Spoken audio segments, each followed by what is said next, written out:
అందరికీ నమస్కారం. ఈరోజు మనం చెప్పుకోబోయే కథ నా భర్త మనసున్న మహారాజు. కథలోకి వెళ్ళబోయే ముందు మీరు కనుక మన ఛానల్ని ఫస్ట్ టైం చూస్తున్నట్లయితే తప్పకుండా మన ఛానల్ని లైక్ చేయండి, షేర్ చేయండి, సబ్స్క్రైబ్ చేయండి, బెల్ ఐకాన్ క్లిక్ చేసి ఆల్ అనే బటన్ని ప్రెస్ చేయడం మర్చిపోకండి. కథను ఎక్కడ స్కిప్ చేయకుండా వినండి. మరి కథలోకి వెళ్ళిపోదామా?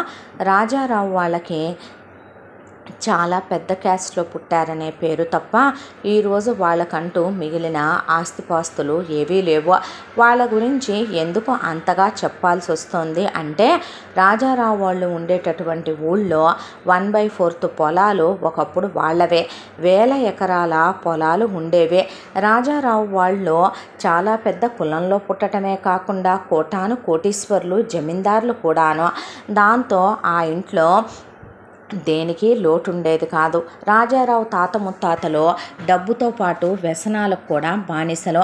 దాంతో మన దగ్గర డబ్బుంది అనే దాంతో సుఖాలకి అలవాటు పడిన వాళ్ళు ఉంపుడు గత్తెల్ని, నాట్యకారుల్ని వాళ్ళందరినీ పోషించి ఇక భోగం మేళాలని పెట్టి వాటిని బాగా ఆదరించి, దానితో పాటు గుర్ర పందాలని, వాటితో పాటు పేకాట్లని, వాటితో పాటు తప్పతాగటాలని, జోదాలాటాలని, ఈ కోళ్ళ పందాలని, గొర్రెల పందాలనే, పొట్టేలు పందాలని, ఎడ్ల పందాలని అన్నిట్లోనూ దూరి మొత్తానికి కడిగించుకుంటూ రాజారావు దగ్గరకు వచ్చేపాటికి వాళ్ళు మిగిల్చింది 10 ఎకరాల పొలం. ఆ 10 ఎకరాల పొలాన్ని కాస్త రాజారావు తాత ముత్తాతల పేరు తీసేయకూడదు కదా. డిగ్రీ చదువుకొని ఒక ఉద్యోగం సద్యోగం ఎక్కడా నిలకడగా నెల రోజులకు మించి రాజారావు హిస్టరీలో చేసిందే లేదు. జమీందారుల కుటుంబం మాది అని చెప్పుకోవటానికి మాత్రమే మిగిలిన కుటుంబం. ఇక పెద్ద పెద్ద ప్యాలెస్ల్లో నుంచి చివరికి అదే జమీన్లో ఎవరైనా వస్తే ఉంటారు కదా అని కట్టించిన అతిథి గృహం ఇప్పుడు వీళ్ళకి సొంతిల్లుగా మిగిలింది. ఆ ఇంట్లోకి వచ్చి పెళ్ళైతే చేసుకున్నాడు. 10 ఎకరాల పొలం ఉంది. జమీందారుల ఫ్యామిలీ అని సేమ్ క్యాష్లో పుట్టిన సుమతికి ఒక 5 ఎకరాల పొలం ఇచ్చి ఒక 50 కాసులు బంగారం పెట్టి ఆ రోజుల్లో కాస్త పెళ్లి ఖర్చులై బాగానే పెట్టుకొని రాజారావు ఏదో ఉద్యోగం చేస్తున్నాడని వీళ్ళు చెప్పిన మాటలు నమ్మి సుమతిని ఇచ్చి చేశారు. సుమతి నోట్లో నాలుక లేని ఇల్లాలు, భర్త చాటు భార్య, ఇంట్లో నుండి బయటికి రాదు, వీధి గుమ్మం ఎక్కదో, అసలు ఇంటి పని వంట పని తప్ప మిగతా విషయాలు ఏవీ తెలియదు. చదువుకున్నా అయితే దేవుడి పుస్తకాలు, లేదంటే టీవీ చూడటం, లేదంటే కూర్చొని మొగుడు కోసం ఎదురు చూస్తూ కూర్చోవటం, ఇవి తప్ప ఏమీ చేయదు. రాజారావు మాత్రం చక్కగా మెల్లమెల్లగా ఒక్కొక్క ఎకరం అమ్ముకొస్తూ అలా పేకాట్లకి, అలా ఉంపుడు గత్తెలకి, దాంతోపాటు అలా చక్కగా సరదాగా వెళ్ళి గుర్ర పందాలకి, అలా చక్కగా వాటికి వీటికి అని తగలేస్తూ ఒక్కొక్క ఎకరాన్ని అమ్ముకొస్తూ ఉన్నాడు సంవత్సరానికి. అయితే ఆడదైనటువంటి సుమతి ఒకటి మొగుడిని కట్టడి చేసుకోవాలి, లేదా కొంగు కట్టేసుకోవాలి, లేదా తప్పొప్పులు తెలిసేలా మొహం వాచేలాగా మొగుడికి జ్ఞానం కలిగేలా చేసుకోవాలి. అసలు అవేవి చేయదు. మొగుడు మల్లెపూలు తీసుకొని ఇంటికి వస్తే అదే పెద్ద సంబరం అన్నట్టు గదిలోకి వెళ్ళి ఒక 4-5 రోజులు తలుపులే తీరు మొగుడు పెళ్ళాం. ఇంత వేళ ఆదర్శ దాంపత్యానికి మొగుడు పెళ్ళాలన్నాక కాపురం చేసుకుంటే పిల్లలు పుట్టకుండా ఉంటారా ఆడ మగ పక్కపక్కనే ఉన్నప్పుడు? దాంతో సుమతి గర్భవతి అయ్యే పుట్టింటి వాళ్ళ మీదకి వెళ్ళి పడతాం, వాళ్ళు పురుళ్ళు పోయటం. అలా మొదటి కాన్పులో మగపిల్లాడు జగన్, రెండో కాన్పులో మగపిల్లాడు సుమన్ పుట్టారు. ఆపరేషన్ చేయించేసుకోమ్మా, అబ్బాయి ఏమీ అంత పెద్ద ఉద్యోగాలు ఏమీ చేయట్లేదుగా అంటే తప్పయ్యి, మీరు పురుళ్ళు పోయిపోతే పోయికండి, నారు పోసిన దేవుడు నీరు పెట్టడా అని చెప్పి నా ఇష్టం దేవుడిచ్చిన అంతమందిని కంటానని కూర్చుంది సుమతే. మొగుడు సంవత్సరానికి 1 ఎకరం అమ్ముతున్నాడన్న సిగ్గు కూడా లేకుండా పిల్లల్ని కంటానికి మాత్రం శుభ్రంగా ప్రిపేర్ అయి కూర్చుంది. ఆ తరువాత కూతురు పుట్టింది సుభద్ర. సుభద్రతో ఆపలేదు. సుభద్ర పుట్టిన 3 ఏళ్లకి సుమ పుట్టింది. సుమ పుట్టిన తర్వాత 5 ఏళ్లకి భవ్య పుట్టింది. అప్పటికీ ఇంకా కందాం అనుకుంటే సుమతికి మాయరోగం వచ్చి గర్భసంచి తీసేసి ఇక పిల్లలు పుట్టరు అనేసరికి అక్కడితో ఆపుకోవాల్సి వచ్చింది. సదరున 2 మగపిల్లలు, 3 ఆడపిల్లలతో ఆ సంసారం మిగిలింది. పిల్లలు కాస్త అట్లా ఎదిగొచ్చి మగపిల్లలకి 10 ఏళ్ల వయసు వచ్చేపాటికి రాజారావు మొత్తం ఆస్తిని స్వాహా చేసేసాడు. 10 ఎకరాలు. ఇక మిగిలిందంటూ ఏమీ లేదు. అయితే సుమతేమైనా తక్కువదా? అదేమన్నమాట. మొగుడు అంతంత మాత్రాన కాస్త ఇది చేస్తున్నాడు అంటే పెళ్ళం సహకరించకుండానే చేస్తాడా తప్పుడు పనులు? పుట్టింటి వాళ్ళు ఇచ్చినటువంటి 5 ఎకరాల స్త్రీధనాన్ని సంవత్సరానికి 1 ఎకరం చొప్పున అమ్ముకురావటం మొదలుపెట్టింది సుమతి. అదైపోయిన తర్వాత బంగారం కడిగిపోయింది. అదైపోయిన తర్వాత ఇంట్లో సామాన్లు ఇక దేవుడి వెండి విగ్రహాల దగ్గర మొదలుపెట్టి దీపపు కుందుల దగ్గర మొదలుపెట్టి ఇక అలా అమ్ముకుంటూ వచ్చేసరికి కొడుకులిద్దరూ డిగ్రీలయ్యి మిగిలారు. ఇక తాత ముత్తాతల కాలం నుంచే వాళ్ళ వంశంలో వాళ్ళ రక్తంలో ఉన్నటువంటి ఉత్తమమైన గుణాలేంటి? పేకాట ఆడాలి, దాంతోపాటు సిగరెట్లు తాగాలి, మందు తాగాలి, అమ్మాయిలతో తిరగాలి, దాంతోపాటు న్యూ జనరేషన్ కదా క్రికెట్ బెట్టింగులు ఇవన్నీ కూడా ఉండాలనే దాంతో ఎందుకు పనికి రాకుండా కొడుకులు ఎక్కడ ఉద్యోగాలు మాకు ఇవ్వట్లేదని ఇచ్చినా ఒకళ్ళ కింద మేము చేయలేకపోతున్నామని మానేసి పచ్చి గాలిగా తయారైపోయి తప్ప తాగటం. ఇక దొరికితే గనక 4 రూపాయలు కాస్ట్లీ మందు, లేదంటే గనక స్నేహితులతో కలిసి గాలి సావాసాలు, అమ్మాయిలతో తిరగటం అనేది లేదులే. కానీ కొడుకుల విషయంలో అది మినహా ఇక తాగు మిగతా అన్నీ మాత్రం ఉన్నాయి కొడుకులకి సుగుణాలు. ఎదుగొచ్చిన పిల్లలు ఇల్లు పట్టించుకోవాల్సిందే, వాళ్ళు పట్టించుకున్న పాపాన పోయేది లేదు. ఇక ఇంట్లో ఉన్న సామాను మొత్తం కూడా మంచాలు కంచాలు అన్నీ అమ్మేసి చివరికి చింకిసాప, ఒక కుర్చీ, అలాగే మొగుడు భోంచేయటానికని ఒకటే పాయే, వండుకునే 2 కుండా బొచ్చెలు తప్ప ఇంట్లో ఏమీ మిగల్లా. ఆ పాటికి పెద్దమ్మాయి సుభద్రది ఇంటర్మీడియట్ అయిపోయింది. పెద్ద పిల్ల చాలా మంచిదే. ఆ తర్వాత ఆడపిల్లల్ని మనం అంటానికి కూడా లేదు. సుభద్రదే ఇంటర్ అయిందంటే ఇంకా సుమదే 3 ఏళ్ళు చిన్నది కాబట్టి స్కూల్ విద్య అవ్వలేదు. భవ్య 5 ఏళ్ళు చిన్నది కాబట్టి సుమకన్నా కూడా అసలు మాట్లాడటానికే లేదు.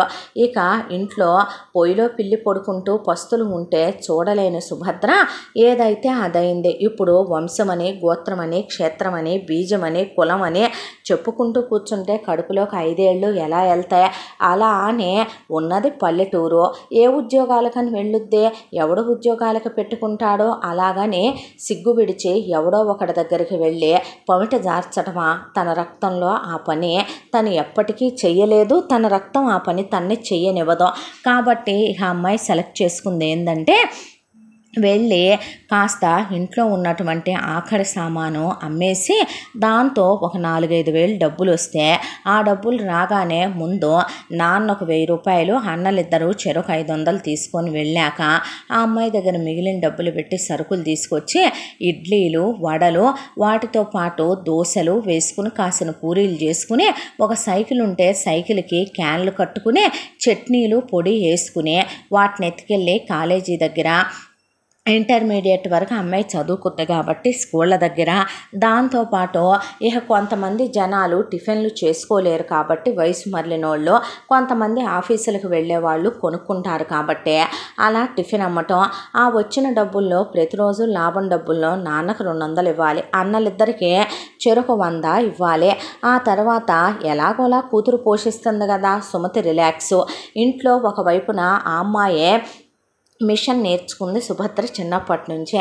ఒకవైపున మిషన్ కుట్టుకుంటూ ఇంకొక వైపున సుభద్ర ఆ ఇడ్లీలు దోశలు అనే టిఫిన్ అమ్ముకుంటూ, అది కాకుండా మరొక వైపున పిల్లలకి చిన్న పిల్లలకి 5th క్లాస్ వరకు ట్యూషన్లు చెప్పుకుంటూ, అవి కాక ఆ అమ్మాయికి కాస్త వంట పనొచ్చు.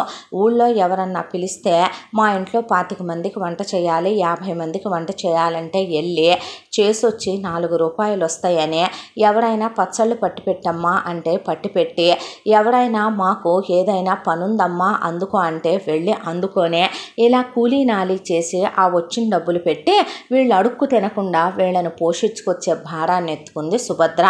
అయితే ఎంత చేసినా ఎంత కష్టమైనా ఆడపిల్ల రెక్కల మీద బ్రతుకుతున్నామని రాజారావు డిగ్రీ చదువుకున్నాడు. పేరు ప్రఖ్యాతులు పరువు ప్రతిష్టలు ఉన్నాయి. వెళ్ళి చక్కగా ఒక ఉద్యోగం చేయొచ్చు, మగపిల్లలు ఇద్దరూ చేయొచ్చు. అబ్బే అలాంటిది ఏమీ లేదు, వెళ్ళమని సుమతి చెప్పదు, ఎవరో ఒకళ్ళు పోషిస్తున్నారు కదా అనే దాంతో సుమతి కూడా రిలాక్స్ అయిపోద్ది. సుభద్రే ఒకవైపున బయట పని కాక ఇంటి చాకిరి కూడా సుమతి సగం రోజుల పాటు కాళ్ళు నొప్పి, నడు నొప్పి, తలకాయ నొప్పి, కన్నుపోటు, ఏలుపోటు, కడుపులో మంట ఇలా చెప్తూనే ఉంటే పొద్దున్నే లేసి ఆ అమ్మాయి ఇల్లు ఉడుసుకొచ్చుకొని అంట్లు తోముకొని బట్టలు తుక్కొని ఆ తర్వాత ఇంటిల్లపాదికి టిఫిన్ చేసుకొని వంట చేసుకొని వెళ్ళి టిఫిన్ అమ్మొచ్చి ఆ తర్వాత టిఫిన్కి కావాల్సిన పప్పులు అవన్నీ నానబెట్టి ప్రతిరోజు నాన్నకి అలాగే అన్నలకి ఇవ్వాల్సిన బేటాలు పొట్లాలు కట్టి ఎవరి వార్డ్రోబుల్లో వాళ్ళకి పెట్టేసి ఆ తర్వాత మిషన్ ఎక్కి కుట్టుకుంటూ సాయంకాలం పూట ట్యూషన్లు చెప్పుకుంటూ మధ్యలో వీళ్ళు వచ్చి పచ్చళ్ళు పిండి వంటలు ఆర్డర్ ఇస్తే అవే ఎవరైనా వచ్చో 25 మందికి వంట చేయమ్మా అని సరుకులు ఇచ్చి వెళ్తే చేయటం 5 నిమిషాలు కూడా ఆ పెద్ద పిల్ల ఖాళీగా ఉండదు. పైపెచ్చు సుమతి ఏడుపులు శోకాలు నాకు బాలేదంటాం కాళ్ళొత్తమంటాం.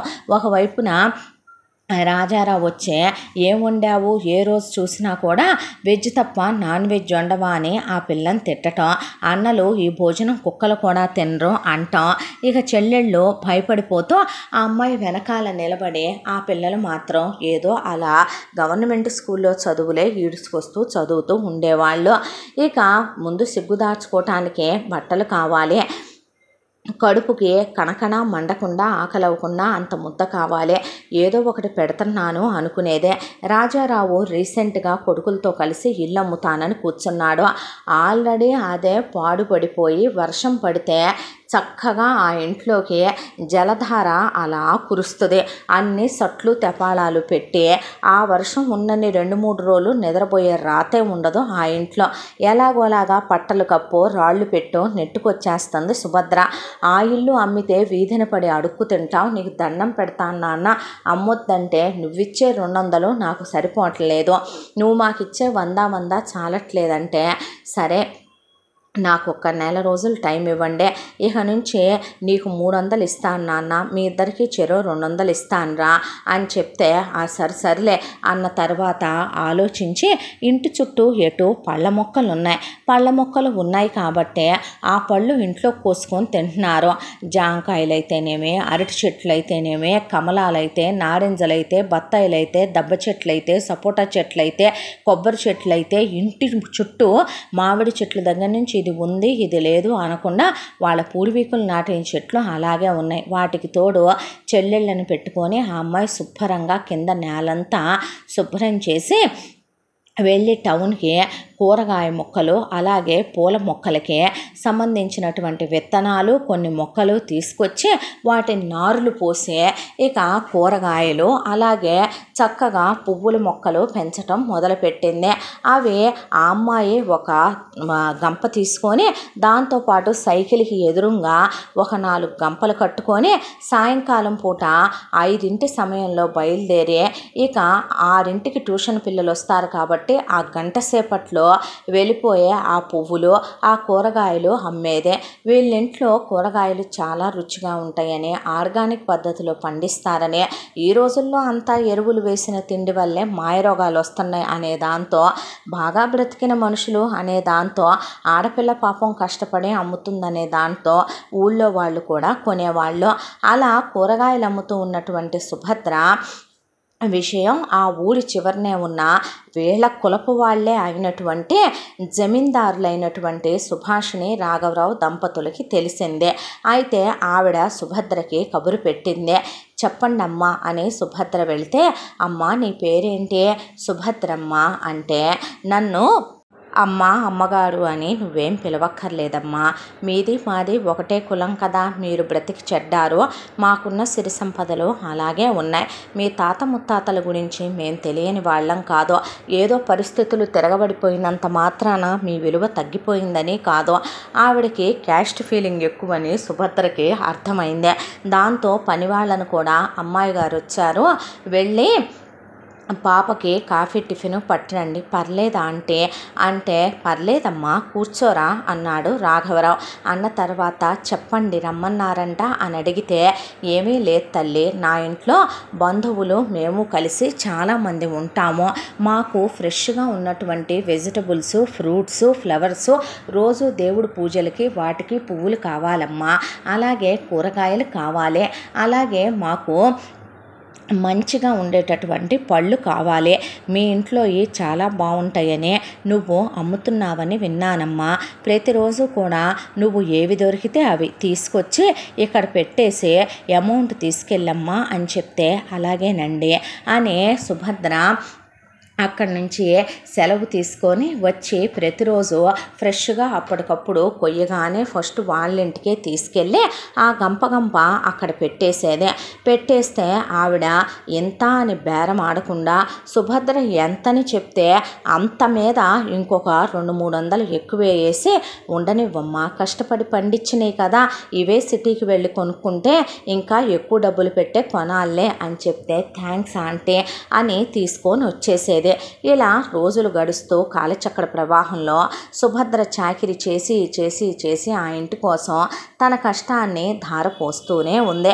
ఆ విషయం సుభాషిణి రాఘవరావు వాళ్ళకు కూడా తెలిసి ఆడపిల్లైనా కష్టపడుతుందని, బాగా బ్రతికినటువంటి కుటుంబంలో పుట్టిందని, అయినా నిప్పులాగా ఉండే పిల్ల ఇంటిని పోషిస్తోందని వాళ్ళు కూడా విని ఆనందపడేవాళ్ళు. సుభద్రకి ఈలోపు ఒక సంబంధం వచ్చింది. సుభద్ర అందం చూసి, సుభద్ర గుణం చూసి వాళ్ళే వచ్చారు, సేమ్ క్యాస్ట్ వాళ్ళు. దానికి తోడు అబ్బాయికి ఆల్రెడీ పెళ్ళై భార్య పోయి ఒక కూతురు ఉంది. ఆ పిల్లని సుభద్ర సొంత కూతురులా చూడాలని, మాకు కానీ కట్నం అక్కర్లేదని, రెండో సంబంధాలని మా అబ్బాయిని దెప్పకుండా మీ అమ్మాయి మా అబ్బాయిని సుఖపెట్టి తర్వాత 2 మగపిల్లల్ని కంటే మా వంశం నిలబెట్టుద్దని, మా అబ్బాయికి ఉద్యోగం ఉందని, మాకు స్థిరచరాస్తులు బాగానే ఉన్నాయని వాళ్ళు సంబంధం అడగటానికి వచ్చారు. రాజారావు ఎటు ఇంట్లో ఉండడు కాబట్టి సుమతి స్వనిర్ణయం తీసుకొని పిల్లకి పెళ్లి చేసేస్తే పోద్దే, ఎటు రెండోది ఎక్కువ వస్తుంది కాబట్టి అది పోషించుద్దులే, ఆ ఇడ్లీ లేదో అది అమ్ముద్దులే, ఆ కూరగాయ లేదో అది చేసుకొస్తుందిలే, అదే వీధులెమ్మడి తిరుగుద్దులే, పెద్దది వెళ్ళిపోతే ఒక బరువన్నా తీరిపోయినట్టు ఉంటుందిలే అనుకొని సరే చేస్తామని రాజారావుని తాగొద్దు అని చెప్పి కూర్చోబెట్టి నిశ్చయితాంబూలాలు మార్చుకుంటే సుభద్రకి తల్లి ఆలోచన విని బాగుపడాల్సినటువంటి తండ్రిని బాగుపడమని చెప్పింది లేదు, బాగుపడాల్సిన కొడుకుల్ని బాగుపడమని చెప్పింది లేదు. తను ఇప్పుడు బరువైపోయి బాధ్యత అయిపోయింది కాబట్టి ఆడపిల్ల చెడు తిరుగుళ్ళు తిరుగుద్ది, కడుపో కాలో వస్తుందనే దాంతో రెండో సంబంధపు వాడు వయసులో తనకన్నా 15 ఏళ్ళు పెద్దోడైన ఒక ఉత్తముడికిచ్చి తన్నే ఒక పిల్లకి తండ్రి అయిన వాడికిచ్చి పెళ్లి చేసి పంపించేసి అమ్మ ఇప్పుడు తనకి ఉత్తమ ఇల్లాలనే కిరీటం పెట్టించి ఆ తరువాత బాధ్యతల నుంచి ఏమైనా అన్నయ్యల్ని తెచ్చి కూర్చోబెడుతుందా అంటే రెండో పిల్ల బేలమొహం వేసుకొని నుంచుంది.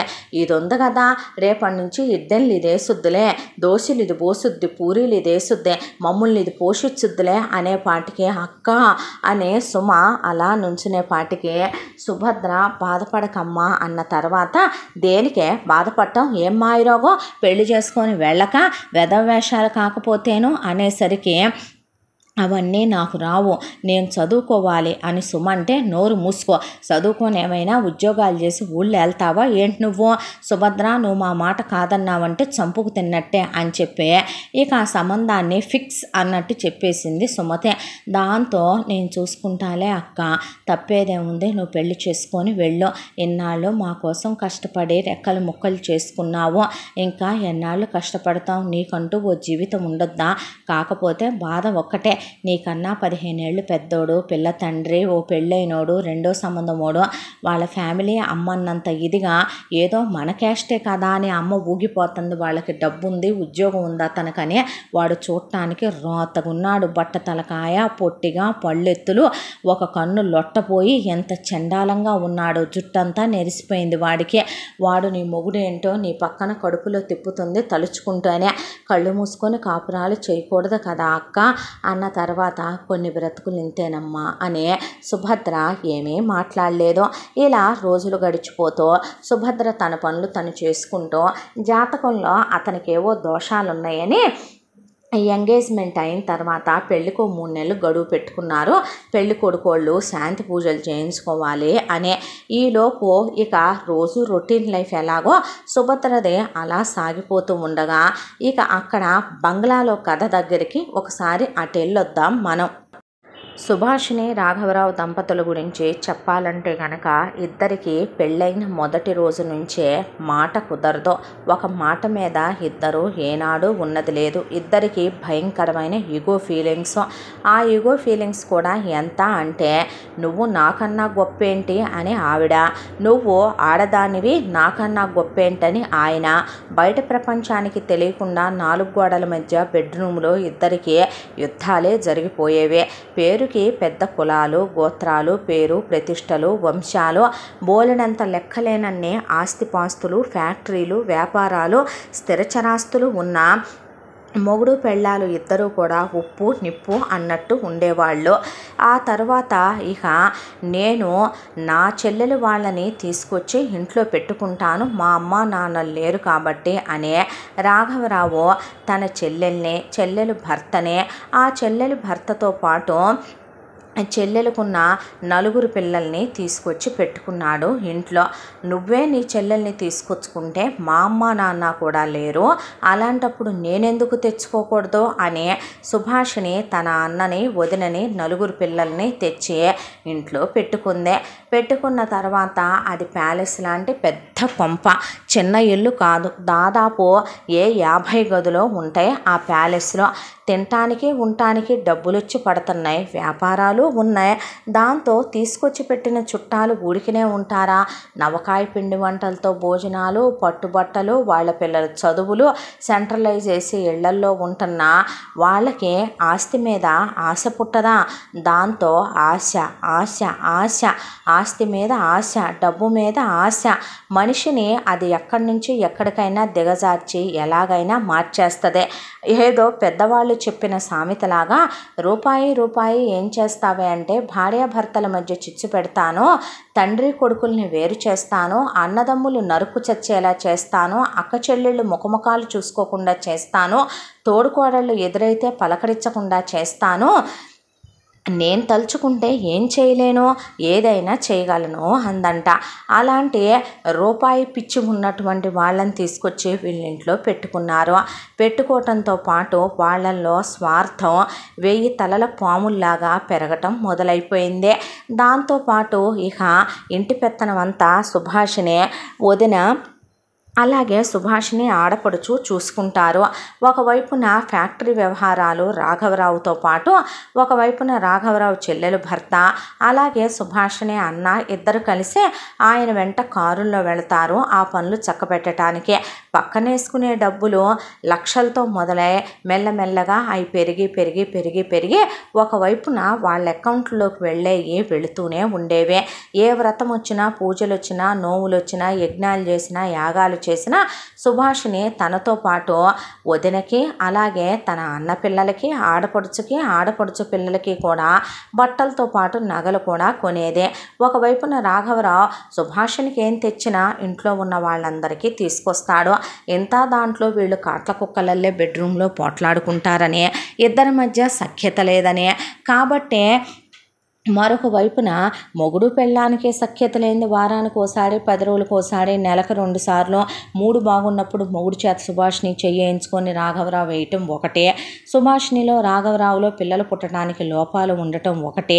దాంతో వీళ్ళకి పిల్లలు పుట్టర్లే, ఎటు సుభాషిని గొడ్రాలైపోద్దని సుభాషిని అన్న, రాఘవరావు గొడ్డుమూతోడైపోతాడని రాఘవరావు చెల్లెలో మొత్తం మనమే వేసుకోవచ్చని 50-50 షేర్ పంచుకుందామని వీళ్ళు మాత్రం చాలా క్లోజ్గా, శత్రువుకి శత్రువు ఎప్పుడు మిత్రుడేనన్నట్టు వాళ్ళు బాగా క్లోజ్గా ఉండే ప్లాన్లన్నీ గీసుకుంటూ ఉన్నప్పుడు అనుకోకుండా ఒకసారి ఏ దేవుడు మెచ్చాడో, సుభాషినికి రాఘవరావుకి అంత దాంట్లో దైవభక్తి ఎక్కువ, దాన ధర్మాల గుణాలు ఎక్కువ, మంచితనం ఎక్కువ, పూర్వీకులు చేసిన పుణ్యాలు ఎక్కువే. ఏ దేవుడు మెచ్చాడో కానీ సుభాషిని కళ్ళు తిరిగి పడిపోయి ప్రెగ్నెంట్ అయిందే. అయితే ఆ కడుపును పోగొట్టాలనుకున్నారు, కడుపులోనే పిండాన్ని కరిగిచ్చేయాలనుకున్నారు. తీరా ఆవిడ విషయం ఏంటి, కాంప్లికేటెడ్ ప్రెగ్నెన్సీ కాబట్టి డాక్టరు ఆవిడ ప్రెగ్నెంట్ అయిన మొదటి నెల నుంచి డెలివరీ అయిందాక హాస్పిటల్లోనే ఉంచాలి, ఎప్పుడు సిచ్యువేషన్ ఎలా ఉంటుందో తెలీదు, ఎవరిని మేము ఎలో కూడా చెయ్యము, హస్బెండ్గా మిమ్మల్ని తప్ప మీరు పద్దాకా రావద్దు, మీరు వీక్లీ 1 or 2 వస్తే చాలండి అని ఆవిడకి ప్రశాంతమైన వాతావరణం ఉండేలాగా ఆల్మోస్ట్ ఆల్ హాస్పిటల్నే ఆవిడకి చాలా స్పెషల్గా అప్పటికప్పుడు డిజైన్ చేయించి ఆవిడ రూముని, అదే కోటీశ్వర్లు కాబట్టి వీళ్ళు ఆవిడ్ని హాస్పిటల్ హాస్పిటల్లో ఉంచేశాడు వాళ్ళ ఫ్యామిలీ డాక్టర్. రాఘవరావు మాత్రమే వెళ్ళి చూసి రావటంతో అరెరే దీని కడుపున కాయదనుకున్నాము, దీని కడుపు రాయి అయిపోయింది అనుకున్నాము, అలాంటిదే దీనికి చూలింతలు పాలింతలు హాస్పిటల్ ప్రాంగణంలోనే పెద్ద స్టేజీలేసే అక్కడే సీమంతాలు చేసే ఆ తర్వాత వర్కర్స్ అందరికీ 6 నెలల జీతాలు బోనస్సులు ప్రకటించి పుట్టబోయేది పాపైనా బాబైనా వాళ్ళ వంశాంకురం కాబట్టి అప్పుడు ఫ్యాక్టరీలో పనిచేసే వాళ్ళందరికీ కూడా రోడ్లు వేయించి ఇళ్ళు కట్టించి వాటర్ ట్యాంకులు వేయించి ఆ పుణ్యమంతా పుట్టే శిశువుకు ధారపోయమని ఒకవైపున రాఘవరావు అనుకుంటూ ఉండగానే సుభాషిణి 9 నెలలు తిరిగేసరికి బాబుని ప్రసవించింది.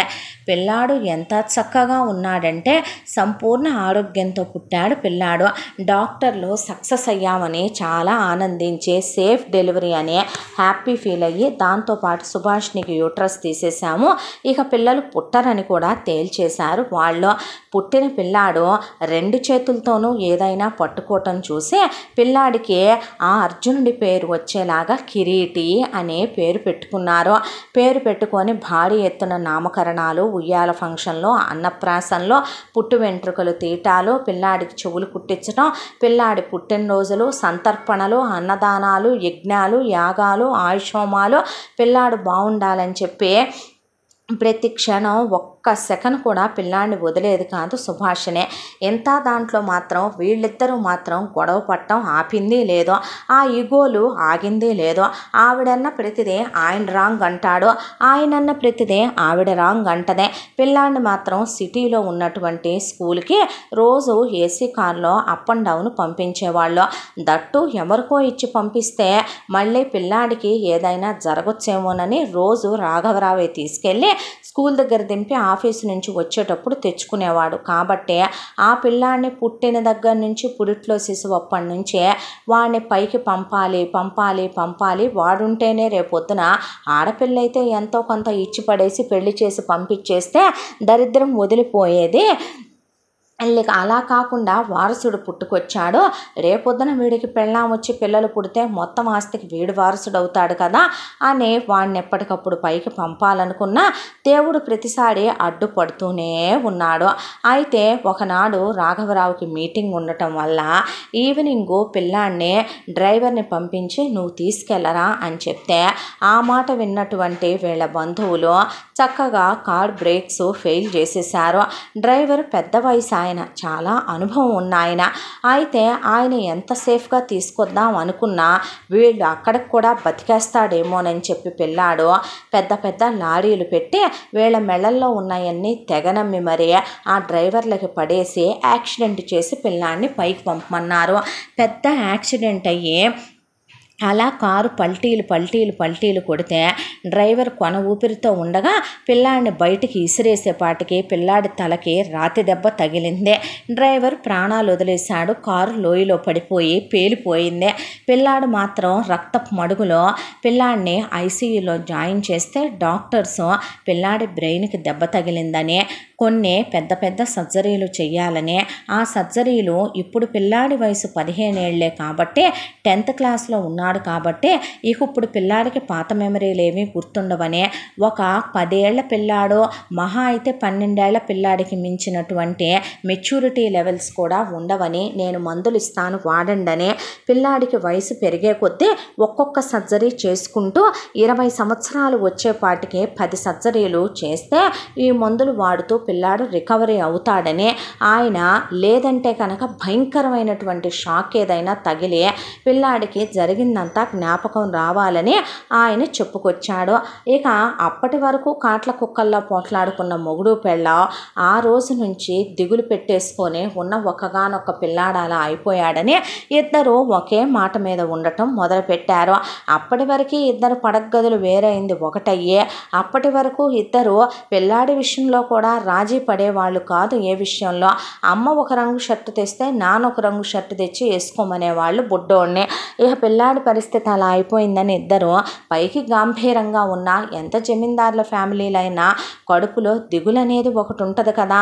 దాంతో పిల్లాడిని కంటికి రెప్పలా చూసుకుంటూ పిల్లాడిని బయటకు వదిలేద్దామని, పిల్లాడికి ఏదైనా కలిపి పెడదామని, పైకి పంపుదామని అనుకుంటే ఏటూ ఈడు పిచ్చోడే కదా, ఈడికి పెళ్ళా పేరంటమా అయ్యేదే అనుకొని, అది కాక సుభాష్ని తన చేత్తోనే వండి పెట్టుద్ది కిరీటికి. దానికి తోడు ఇల్లంతా సీసీ కెమెరాలు పెట్టించాడు రాఘవరావు. ఇక ఏ పని చేయటానికి ఇప్పుడు అయ్యేలా లేదని చెప్పి కొన్నాళ్ల పాటు వీళ్ళు సైలెంట్ అయిపోయారు. ఈలోపు కాలచక్ర ప్రవాహంలో రోజులు గడిచిపోతూ కిరీటికి ఆపరేషన్లు చేయించడం మొదలుపెట్టారు సుభాషిణి రాఘవరావు. వీడికి ఇప్పుడు ఆపరేషన్లు చేయించితే బ్రెయిన్ వచ్చేదో కాబట్టి డాక్టర్ ఇచ్చేటటువంటి మందులు వెళ్ళి సుభాషిణి తన అన్నను కానీ రాఘవరావు తన చెల్లెలు మొగుడిని కానీ తీసుకొని ఇంటి దగ్గర సుభాషిణికి ఇమ్మనమని చెప్పేవాళ్ళు. చెప్తే ఆ మందులు దారి మధ్యలో మారిపోయి వాటిల్లో పిచ్చి పెరిగిపోయే మందులు, బీపీ పెరిగిపోయే మందులు, తెక్కెక్కేసి మందులు కలిపేసి వాటిల్లో అవి తీసుకొచ్చి పెట్టడం వల్ల పిల్లాడికి వేయటం వల్ల పిల్లాడికి ఏ గుణము కనపడక డాక్టర్ గారికి ఒకవైపున పిచ్చెక్కిపోయే ట్రీట్మెంట్ కోట్ల రూపాయల డబ్బు ఖర్చు అయినా పిల్లాడిని ఫారెన్లు తిప్పుకొస్తున్నా, ఆపరేషన్లు అన్నీ కంప్లీట్ అయిపోతున్నా తగ్గట్లేదనే దిగుల్లో పూజలు, యజ్ఞాలు, యాగాలు, హోమాలు, ఉపవాసాలు, ఇక ఆ దీక్షలు ఈ దీక్షలు అనే అమ్మా నాన్నలు వీళ్ళు వాటిల్లో మునిగిపోయే అల్లారు ముద్దుగా పెంచుకున్న బిడ్డ వాడు పెళ్ళాం పిల్లలతో పచ్చగా ఉండాలనుకుంటే చూశారు ఒకరోజు వారసులను ఎత్తుకోవాలని, వాడు పెద్ద చైర్పర్సన్ అవ్వాలని, బిజినెస్ అంతా చూసుకోవాలని అనుకుంటే పిల్లాడు ఎలా అయిపోయాడేంటనే దిగులు ఒకవైపున గుండెల్ని పిండేయటం మొదలుపెట్టింది. కిరీటికి 20 ఏళ్ళు వచ్చేపాటికి ఆపరేషన్లన్నీ కంప్లీట్ అయిపోయినా ఏ గుణము కనపడకుండా ఇంట్లో ఇక అటు ఇటు తిరుగుతూ చిన్న పిల్లాడిలాగా బొమ్మలతో ఆడుకుంటూ ఆకలంటే ఆకలి అని చెప్తాడు. ఆవిడ గబగబా పరిగెత్తుకుంటూ వెళ్ళి ఏదో ఒకటి తినిపిస్తుంది. వాష్రూమ్కి వెళ్ళటం వచ్చు, స్నానం చేయటం, మలమూత్రాల విషయాలు మాత్రం బాత్రూమ్కి వెళ్ళాలనే విషయం తెలుసు. అమ్మ ఒళ్ళో పడుకుంటాడు, దుఃఖం వస్తే ఏడుస్తాడు, బాధ వస్తే నొప్పి అని చెప్తాడు. అంతకు మించి ఏమీ తెలియదు. పిల్లాడిని అమ్మా నాన్నల ముందు ఏమీ అనకూడదని బంధువులు, నాన్న ఇలా రా అమ్మ, ఇటు కూర్చో, ఇది చూడు, ఈ బొమ్మ చూడు, నీకోసం తెచ్చాను చూడు, ఇది తినరా అది తినరా అని నాటకాలాడి ఎనడబోతావురా నువ్వు, పోనన్నా పోవట్లేదు, ఏం మొండాయిషురా అనేది, నువ్వు నాశనం అయిపోను, నిన్ను గోతిలో పెట్టాను, పురుగులు పడి చావా, మీ వంశం నిర్వంశం అయిపోను అనే నోట్లో తిట్టుకుంటూ నొసలతో నవ్వులు ఎక్కడా లేని తెప్పించి దొంగ నవ్వులు నవ్వుతూ నటించేవాళ్ళు వీళ్ళు. ఇక ఈ ఇంతకాలంలో పిల్లాడు అలా యాక్సిడెంట్ అయ్యి ఆపరేషన్లు కంప్లీట్ అయిపోయే లోపు సుభాషిణి ఒకవైపున తన అన్న కూతుళ్ళిద్దరికీ పెళ్ళిళ్ళు చేసేసి భారీగా కట్నాలు ఇచ్చి బంగారాలు పెట్టి పెద్ద పెద్ద సంబంధాలే తీసుకొచ్చాడు రాఘవరావు. సుభాషిణి అన్న కొడుకులిద్దరికీ కూడా మంచి పిల్లల్ని ఇద్దరినిచ్చి వాళ్ళు బాగా స్థిరచరాస్తులు ఉన్న కుటుంబంలోని అమ్మాయిల్ని తీసుకొస్తే ఒక్కొక్కళ్ళకి 2 చొప్పున వీళ్ళ నలుగురికి 8 మంది పిల్లలు పుట్టారు.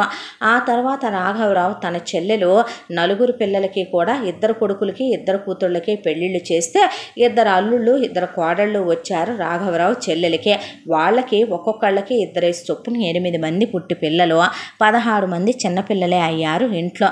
మిమ్మల్ని వదిలి మేము వెళ్ళమని వీళ్ళని వాటేసుకొని ఏడిసి నాటకాలు వేస్తే ఇల్లు 50 గదులది, చిన్నిల్లా ఏంటి, ఏమీ వెళ్ళక్కర్లేదులే అని వాళ్ళ పిల్లల బాధ్యతలు కూడా వీళ్ళే తీసుకొని వాళ్ళకి అన్నప్రాసనలని, వాళ్ళకి సీమంతాలని, వాళ్ళకు పురుళ్ళని, ఆ తర్వాత వాళ్ళని స్కూళ్ళల్లో వేయటాలని, పుట్టిన పిల్లల్ని ఇక అక్షరాభ్యాసాలు చేయించడం అని అన్నీ అప్పటికి కంప్లీట్ అయిపోయినాయి.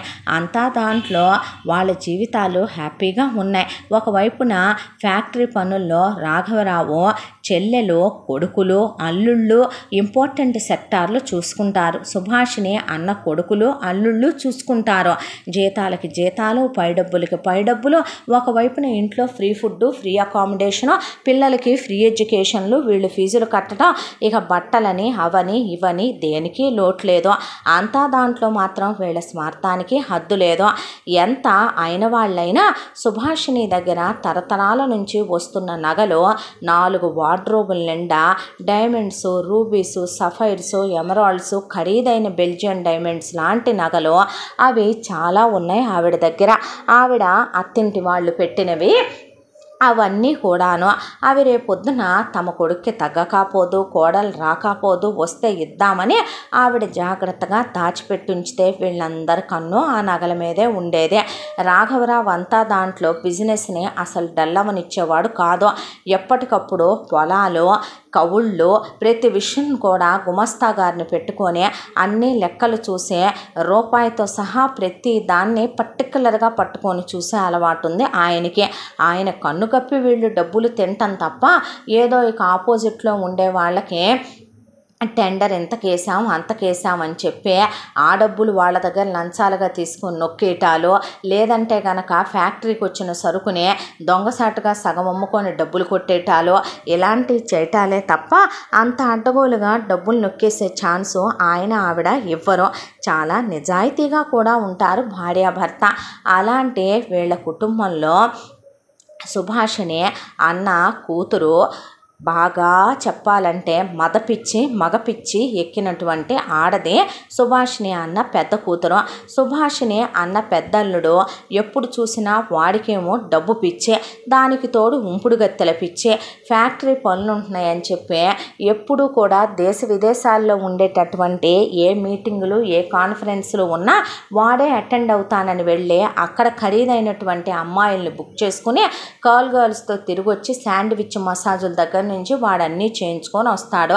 ఇక్కడ ఇదేమో ఇక చూడకూడని అశ్లీలమైన వీడియోలు, అశ్లీలమైనటువంటి పుస్తకాలు తెప్పించుకొని చదివి తెగ ఆనందపడిపోతూ దాని ఫీలింగ్స్ అన్నిటినీ కూడా వాటి మీద చూపించుకొని 24 గంటలు గదిలో తలుపులు వేసుకొని చూడకూడని నీలి చిత్రాలు చూస్తూనే దాని జీవితం గడిచిపోద్ది గదిలో.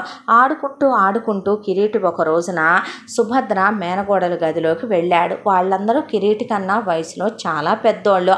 వాళ్ళ పిల్లలు కూడా స్కూళ్ళకి వెళ్ళిపోతున్నారు. దాంతో వదినా అని వెళ్తే రారా అని కిరీటిని పిలిస్తే కిరీటి బొమ్మలతో ఆడుకుంటూ చిచ్చి బట్టలు లేని బొమ్మలు చూస్తున్నావా, చూడకూడదు టీవీలో అలాంటి అంటే తప్పేం లేదు చూడరా అని కిరీటిని కూర్చోబెట్టి 5 గంటల సేపు వరుసగా సీడీలెమ్మటి సీడీలు పెన్ డ్రైవ్లు వేసి ఒక అమ్మాయిని ముద్దు పెట్టుకుంటే బాగుంటుందని, ఒక అమ్మాయితో సెక్షువల్గా ఇంటిమేట్ అయితే బాగుంటుందని, ఒక అమ్మాయితో క్లోజ్ అవ్వాలని, ఆ సుఖం ఎంత హ్యాపీగా ఉంటుందో తెలుసా అని, ఎలా కలవాలో, ఎలా ముద్దు పెట్టుకోవాలో, ఎలా స్టార్ట్ చేయాలో, ఎలా ఎండ్ చేయాలో అసలు మొత్తం విత్ ఎక్స్ప్లెనేషన్ ఇచ్చి స్టూడెంట్కి మాస్టర్ పక్కన కూర్చోబెట్టి ఒక పాఠం చెప్పినట్టు 5 గంటల సేపు మనసు బాగోని అబ్బాయికి మొత్తం ఇంజెక్ట్ చేసేసింది.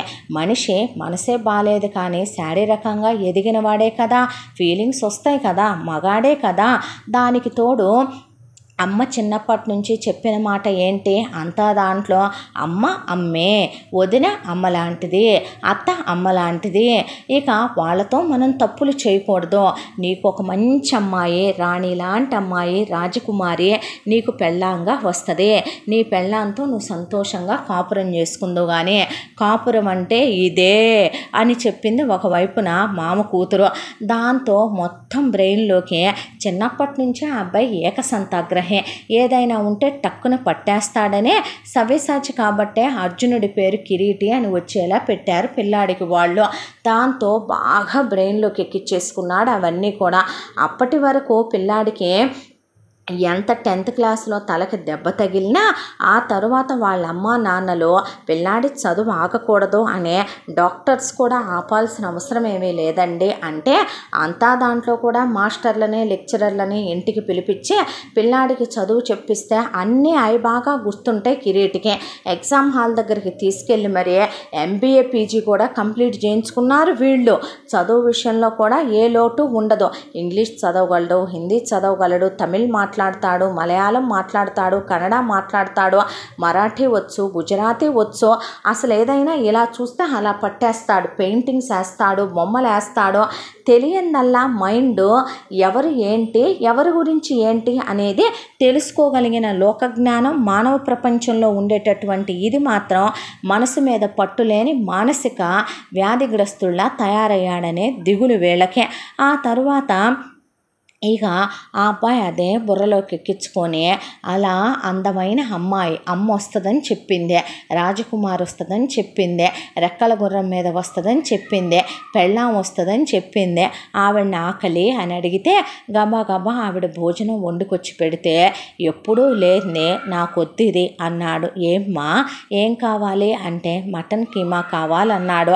ఆవిడ ప్రాణం అప్పటికప్పుడు గబా గబా కొడుకు అడగటమే ఆలస్యం అని కొట్టేసుకొని వండుకొని తీసుకొచ్చి నెయ్యేసి కలిపి పెడుతూ అటు ఇటు తిప్పుతుంటే ఉయ్యాలోగుతూ అమ్మ ఒళ్ళో పడుకొని గారాలు పోతూ అమ్మ నా పెళ్ళాం ఎప్పుడు వచ్చుద్దే అని అడిగితే వచ్చుద్దమ్మా ఇంకెంతో టైం లేదు.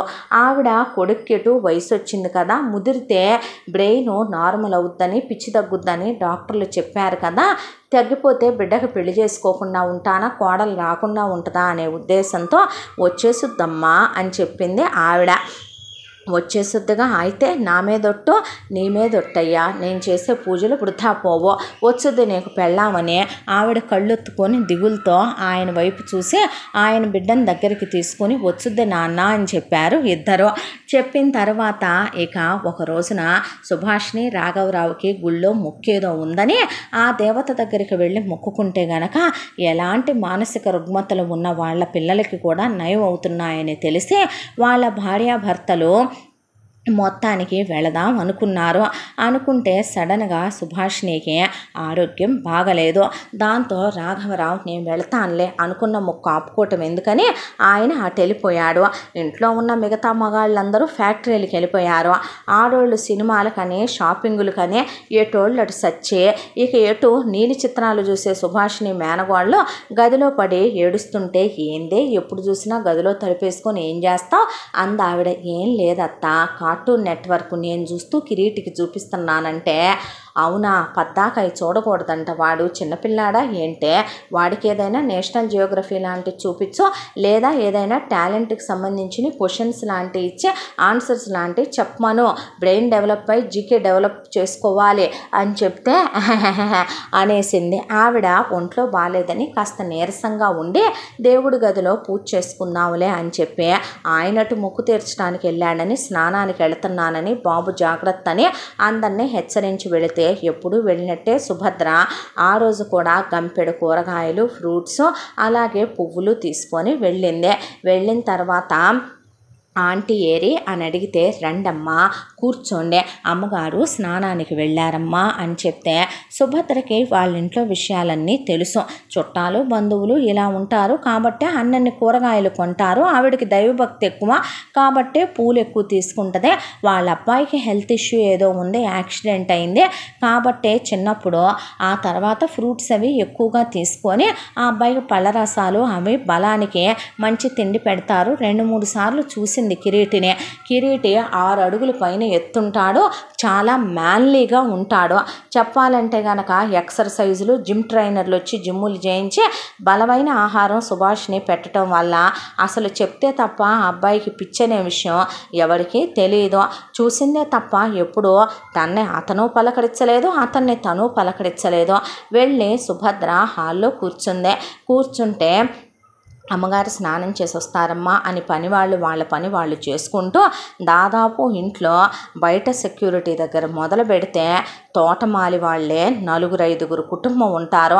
ఆ తర్వాత అంత పెద్ద ఇంట్లో పనోళ్ళే 50 మంది దాకా తిరుగుతూ ఉంటారు వంటోళ్ళని. ఇక ఇల్లు దులిపే వాళ్ళని, ఇల్లు ఊడ్చే వాళ్ళని, ఇల్లు తుడిసే వాళ్ళని, డస్టింగ్ చేసే వాళ్ళని, బట్టలు ఉతికే వాళ్ళని, ఐరన్ చేసే వాళ్ళని తిరుగుతూనే ఉంటారు ఇంట్లో మనుషులు. అయితే కిరీటి సుభద్ర దగ్గరికి వచ్చాడు. సుభద్ర దగ్గరికి వచ్చి సోఫాలో పక్కన కూర్చొని సుభద్ర వైపు అలా చూస్తే తను చూసిన వీడియోలన్నీ గుర్తొచ్చిన తర్వాత దగ్గర రమ్మని చెయ్యి ఊపాడు సుభద్రనే. ఏంటండి ఏం కావాలి అని దగ్గరకు వచ్చింది. ఏదైనా మంచినీళ్ళు లేకపోతే పండు ఫలమో అడుగుతాడేమోనని. అంతే సుభద్రని గట్టిగా పట్టుకొని అసలు ఆ అమ్మాయి లేవలేకపోయింది అతని బలానికి. సోఫాలో సోఫాలో ఆ అమ్మాయిని పడేసి గట్టిగా ఆ అమ్మాయి నడుము పట్టుకొని ఆ అమ్మాయి మెడకాయ కదలకుండా పట్టేసుకొని ఆ అమ్మాయి పెదవుల్ని తన పెదవులతో చాలా డీప్గా ఫ్రెంచ్ కిస్ లాగా ఒక హాఫ్ అన్ అవర్ సేపు ఆపకుండా అలా పెడుతూనే ఆ అమ్మాయిని ఎక్కడెక్కడో టచ్ చేస్తూ ఆ అమ్మాయిని ఎక్కడెక్కడో ముట్టుకుంటూ ఫీల్తో ఎంజాయ్ చేస్తూ ముద్దు పెడుతుంటే తోసి తోసి తోసి తోసి ఆ అమ్మాయి తొయ్యలేక అతను చాలా బలంగా ఉంటాడు కాబట్టి కాసేపటికి ఆ అమ్మాయి ఓడిపోయింది. కళ్ళల్లోంచి నీళ్లు కారిపోతూ ఉంటే పెదం కొరికేస్తున్నాడు, చాలా డీప్గా ముద్దు పెడుతున్నాడు. ఆ అమ్మాయి తట్టుకోలేకపోతుంది. ఎంతైనా ఆడది కదా, ఎవరికైనా ఫీలింగ్స్ ఉండవా? అతను విత్ ఫీల్తో ఫీల్ అయి పెడుతున్నాడు ఆ ముద్దులు కూడా.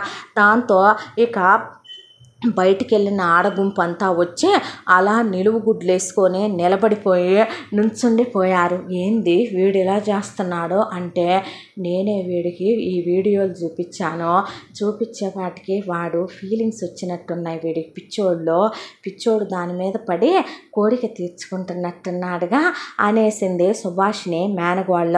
నువ్వు వాడికి అలాంటి వీడియోలు చూపించడం ఏంటే అనేపాటికి, వాడికి ఇలా ఫీలింగ్స్ వస్తాయని తెలియదుగా, ఏ కార్టూన్ నెట్వర్క్ అనుకున్నానమ్మా అనేపాటికి పడేసి చిత్తకొట్టుడు కొట్టి వదిలిపెట్టారు సుభాషిణి మేనగోడల్ని. ఆ తర్వాత సుభాషిణి వచ్చేసరికి పనోళ్ళందరూ ఎవ్వా అని నుంచొని చూస్తుంటే, చూస్తారేమిట్రా అని, బాబు తప్పమ్మా అలా చేయకూడదని ఆమె పట్టుకొని పనోళ్ళు పట్టుకొని లాగేసిన తర్వాత అమ్మాయి పెదం కొరికేసి బ్లడ్ వచ్చేంత డీప్గా పెట్టాడు. ఆ అమ్మాయికి ముద్దు, ఆ అమ్మాయి జుట్టంతా చెదిరిపోయి నడుమంతా కమిలిపోయి ఆ అమ్మాయి మెడ దగ్గర అంతా ఆ అమ్మాయికి ఘాట్లులాగా కందిపోయి ఆ అమ్మాయికి అసలు మొత్తం మార్కులు పడిపోయింది ఒళ్ళంతా. అయితే ఏమనుకోకమ్మా అని ఆవిడ సారీ అన్న కళ్ళల్లో నీళ్లు తిరిగిపోయి అక్కడి నుంచి పరిగెత్తుకుంటూ వెళ్ళిపోయింది సుభద్ర. ఈ విషయం ఇంటికి వెళ్ళి అమ్మకి నాన్నకి అందరికీ చెప్పింది. కానీ మనసు బాగోని అబ్బాయి చేసిన పనికి వాళ్ళు ఏమంటారో ఈ సంగతి తీసి పక్కన పెడితే, ఇంట్లో ఉన్న పనోళ్ళు ఊరికినే ఉంటారా? బయటికి వెళ్ళి రాఘవరావు గారి అబ్బాయి మతిస్థిమితం లేని కిరీటి సుభద్రని గట్టిగా పట్టుకొని ఇక చాలా చాలా చేసేసాడో, ఆ అమ్మాయిని అనుభవించేశాడో, ఆ అమ్మాయిని ఎక్కడ పడితే అక్కడ పట్టుకొని ముద్దులు పెట్టేశాడో, ఆ అమ్మాయిని కొరికేశాడో అని వీళ్ళు టముకేయటంతో ఊరంతా ఆ విషయం దండోరా వేసినట్టు అందరూ ఆ అమ్మాయిని ఏదో క్యారెక్టర్లెస్ అయినట్టు, చీప్ అయినట్టు ఇక పుకార్లు పుట్టి చెప్పుకోవటం మొదలుపెట్టి ఆ అమ్మాయి ముఖం ఎత్తుకోలేక బయటికి వెళ్ళటమే మానేసిందే. ఇక డబ్బులు లేవు కాబట్టి కూతుర్ని డబ్బున్న వాళ్ళ దగ్గర పడకలేద్దామని పంపినట్టున్నారు. ఆడి పిచ్చోడు కాబట్టి ఆడి దగ్గర అది ఇది అని చెప్పి జనాలు చెప్పుకుంటే చాలా బాధ అనిపించింది సుమతి రాజారావు వాళ్ళకి.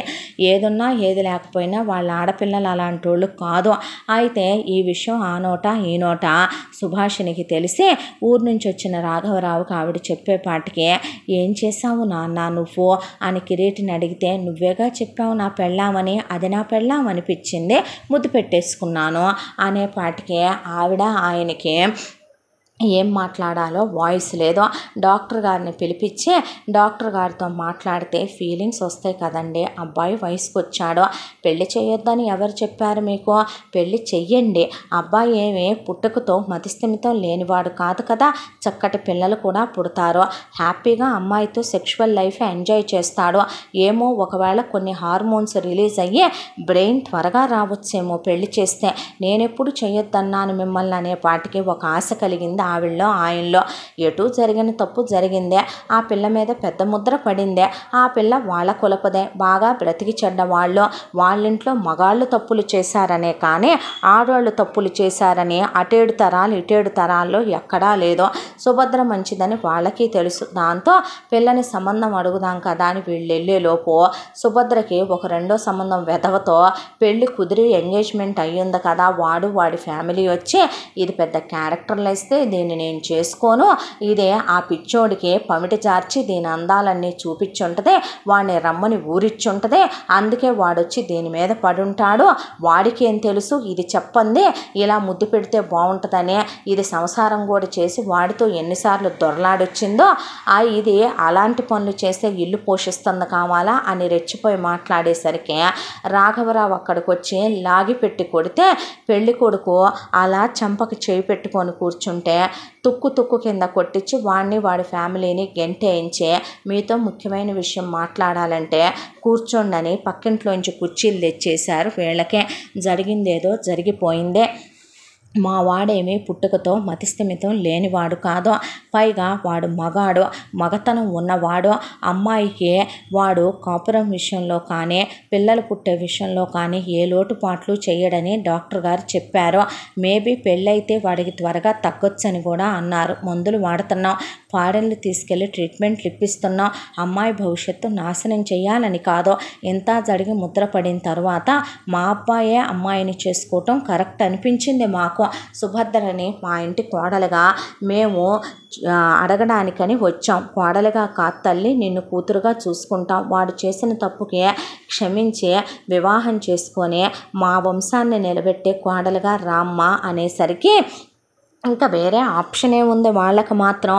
అయితే రాఘవరావు చాలా గంభీరంగా కూర్చొని రాజారావుతో ఇహ నుంచి ఇలాంటి పిచ్చి పిచ్చి చెత్త పనులు చేయొద్దు, మీ ఫ్యామిలీ మొత్తాన్ని కూడా మేము చూసుకుంటాం అని ఆయన చెప్పి, ఆ తర్వాత సుభద్రను ఏమంటావంటే మీ ఇష్టం అందే అన్న తర్వాత అదే చాలనుకొని సంతోషానికి అవధులు లేవు భార్యాభర్తలకి. చాలా గ్రాండ్గా ఎంగేజ్మెంట్కి కోడలికి ఇన్ని నగలు పెట్టి ఆ తర్వాత బట్టలు కొని గ్రాండ్గా కిరీటికి సుభద్రకి ఎంగేజ్మెంట్ చేయించి ఉంగరం పెట్టమంటే పెట్టి సుభద్రని డీప్గా లిప్ కిస్ పెట్టుకొని ఆ అమ్మాయిని ముద్దులు పెట్టుకొని వదలకుండా ఆ అమ్మాయిని హక్ చేసుకొని కూర్చున్నాడు కిరీటి. అదంతా చూసి సుభాషిణి రాఘవరావు ఆనందంతో వాళ్ళ కళ్ళు తడైతే సుమతి రాజారావు పోనీలే అబ్బాయి అమ్మాయితో సంతోషంగా ఉంటున్నాడని వాళ్ళు ఆనందపడ్డారు. కోటీశ్వర్లు కాబట్టి ఎంగేజ్మెంట్కి పెళ్ళికి ఒక్క నెల రోజులే గ్యాప్ పెట్టుకొని ఈలోపు అంగరంగ వైభవంగా పెళ్లి చేయాలని వీళ్ళు ఏర్పాట్లు చేసుకోవటం మొదలుపెట్టారు రాఘవరావు వాళ్ళు.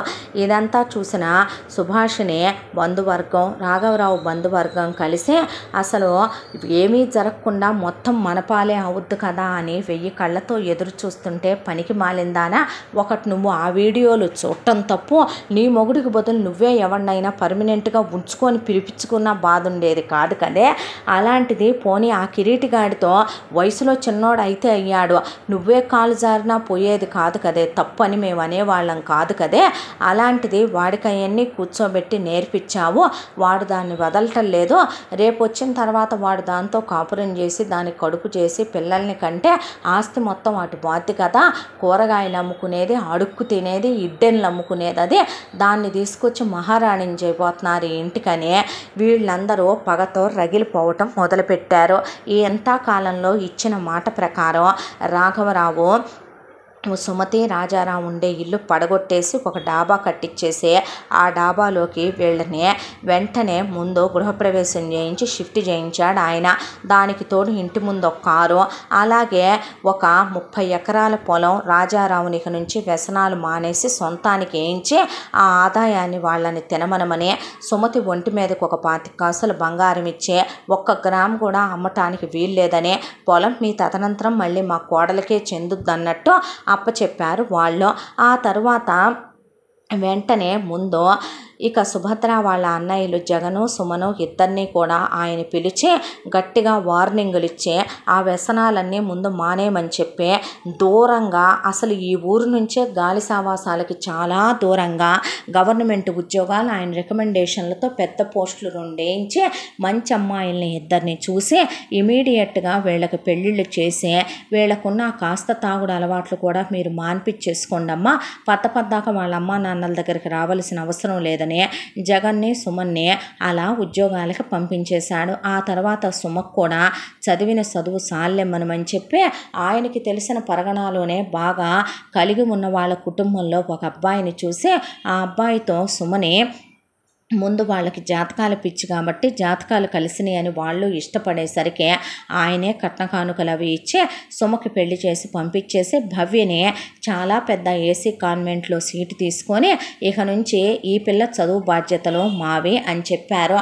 చెప్పిన తర్వాత వాళ్ళ కోడలికి మాత్రం భారీగా నగలు పెట్టి బట్టలు పెట్టి మేనాలో ఊరేగించి ఇక సుభద్రకి కిరీటికి పెళ్లి జరిపించారు.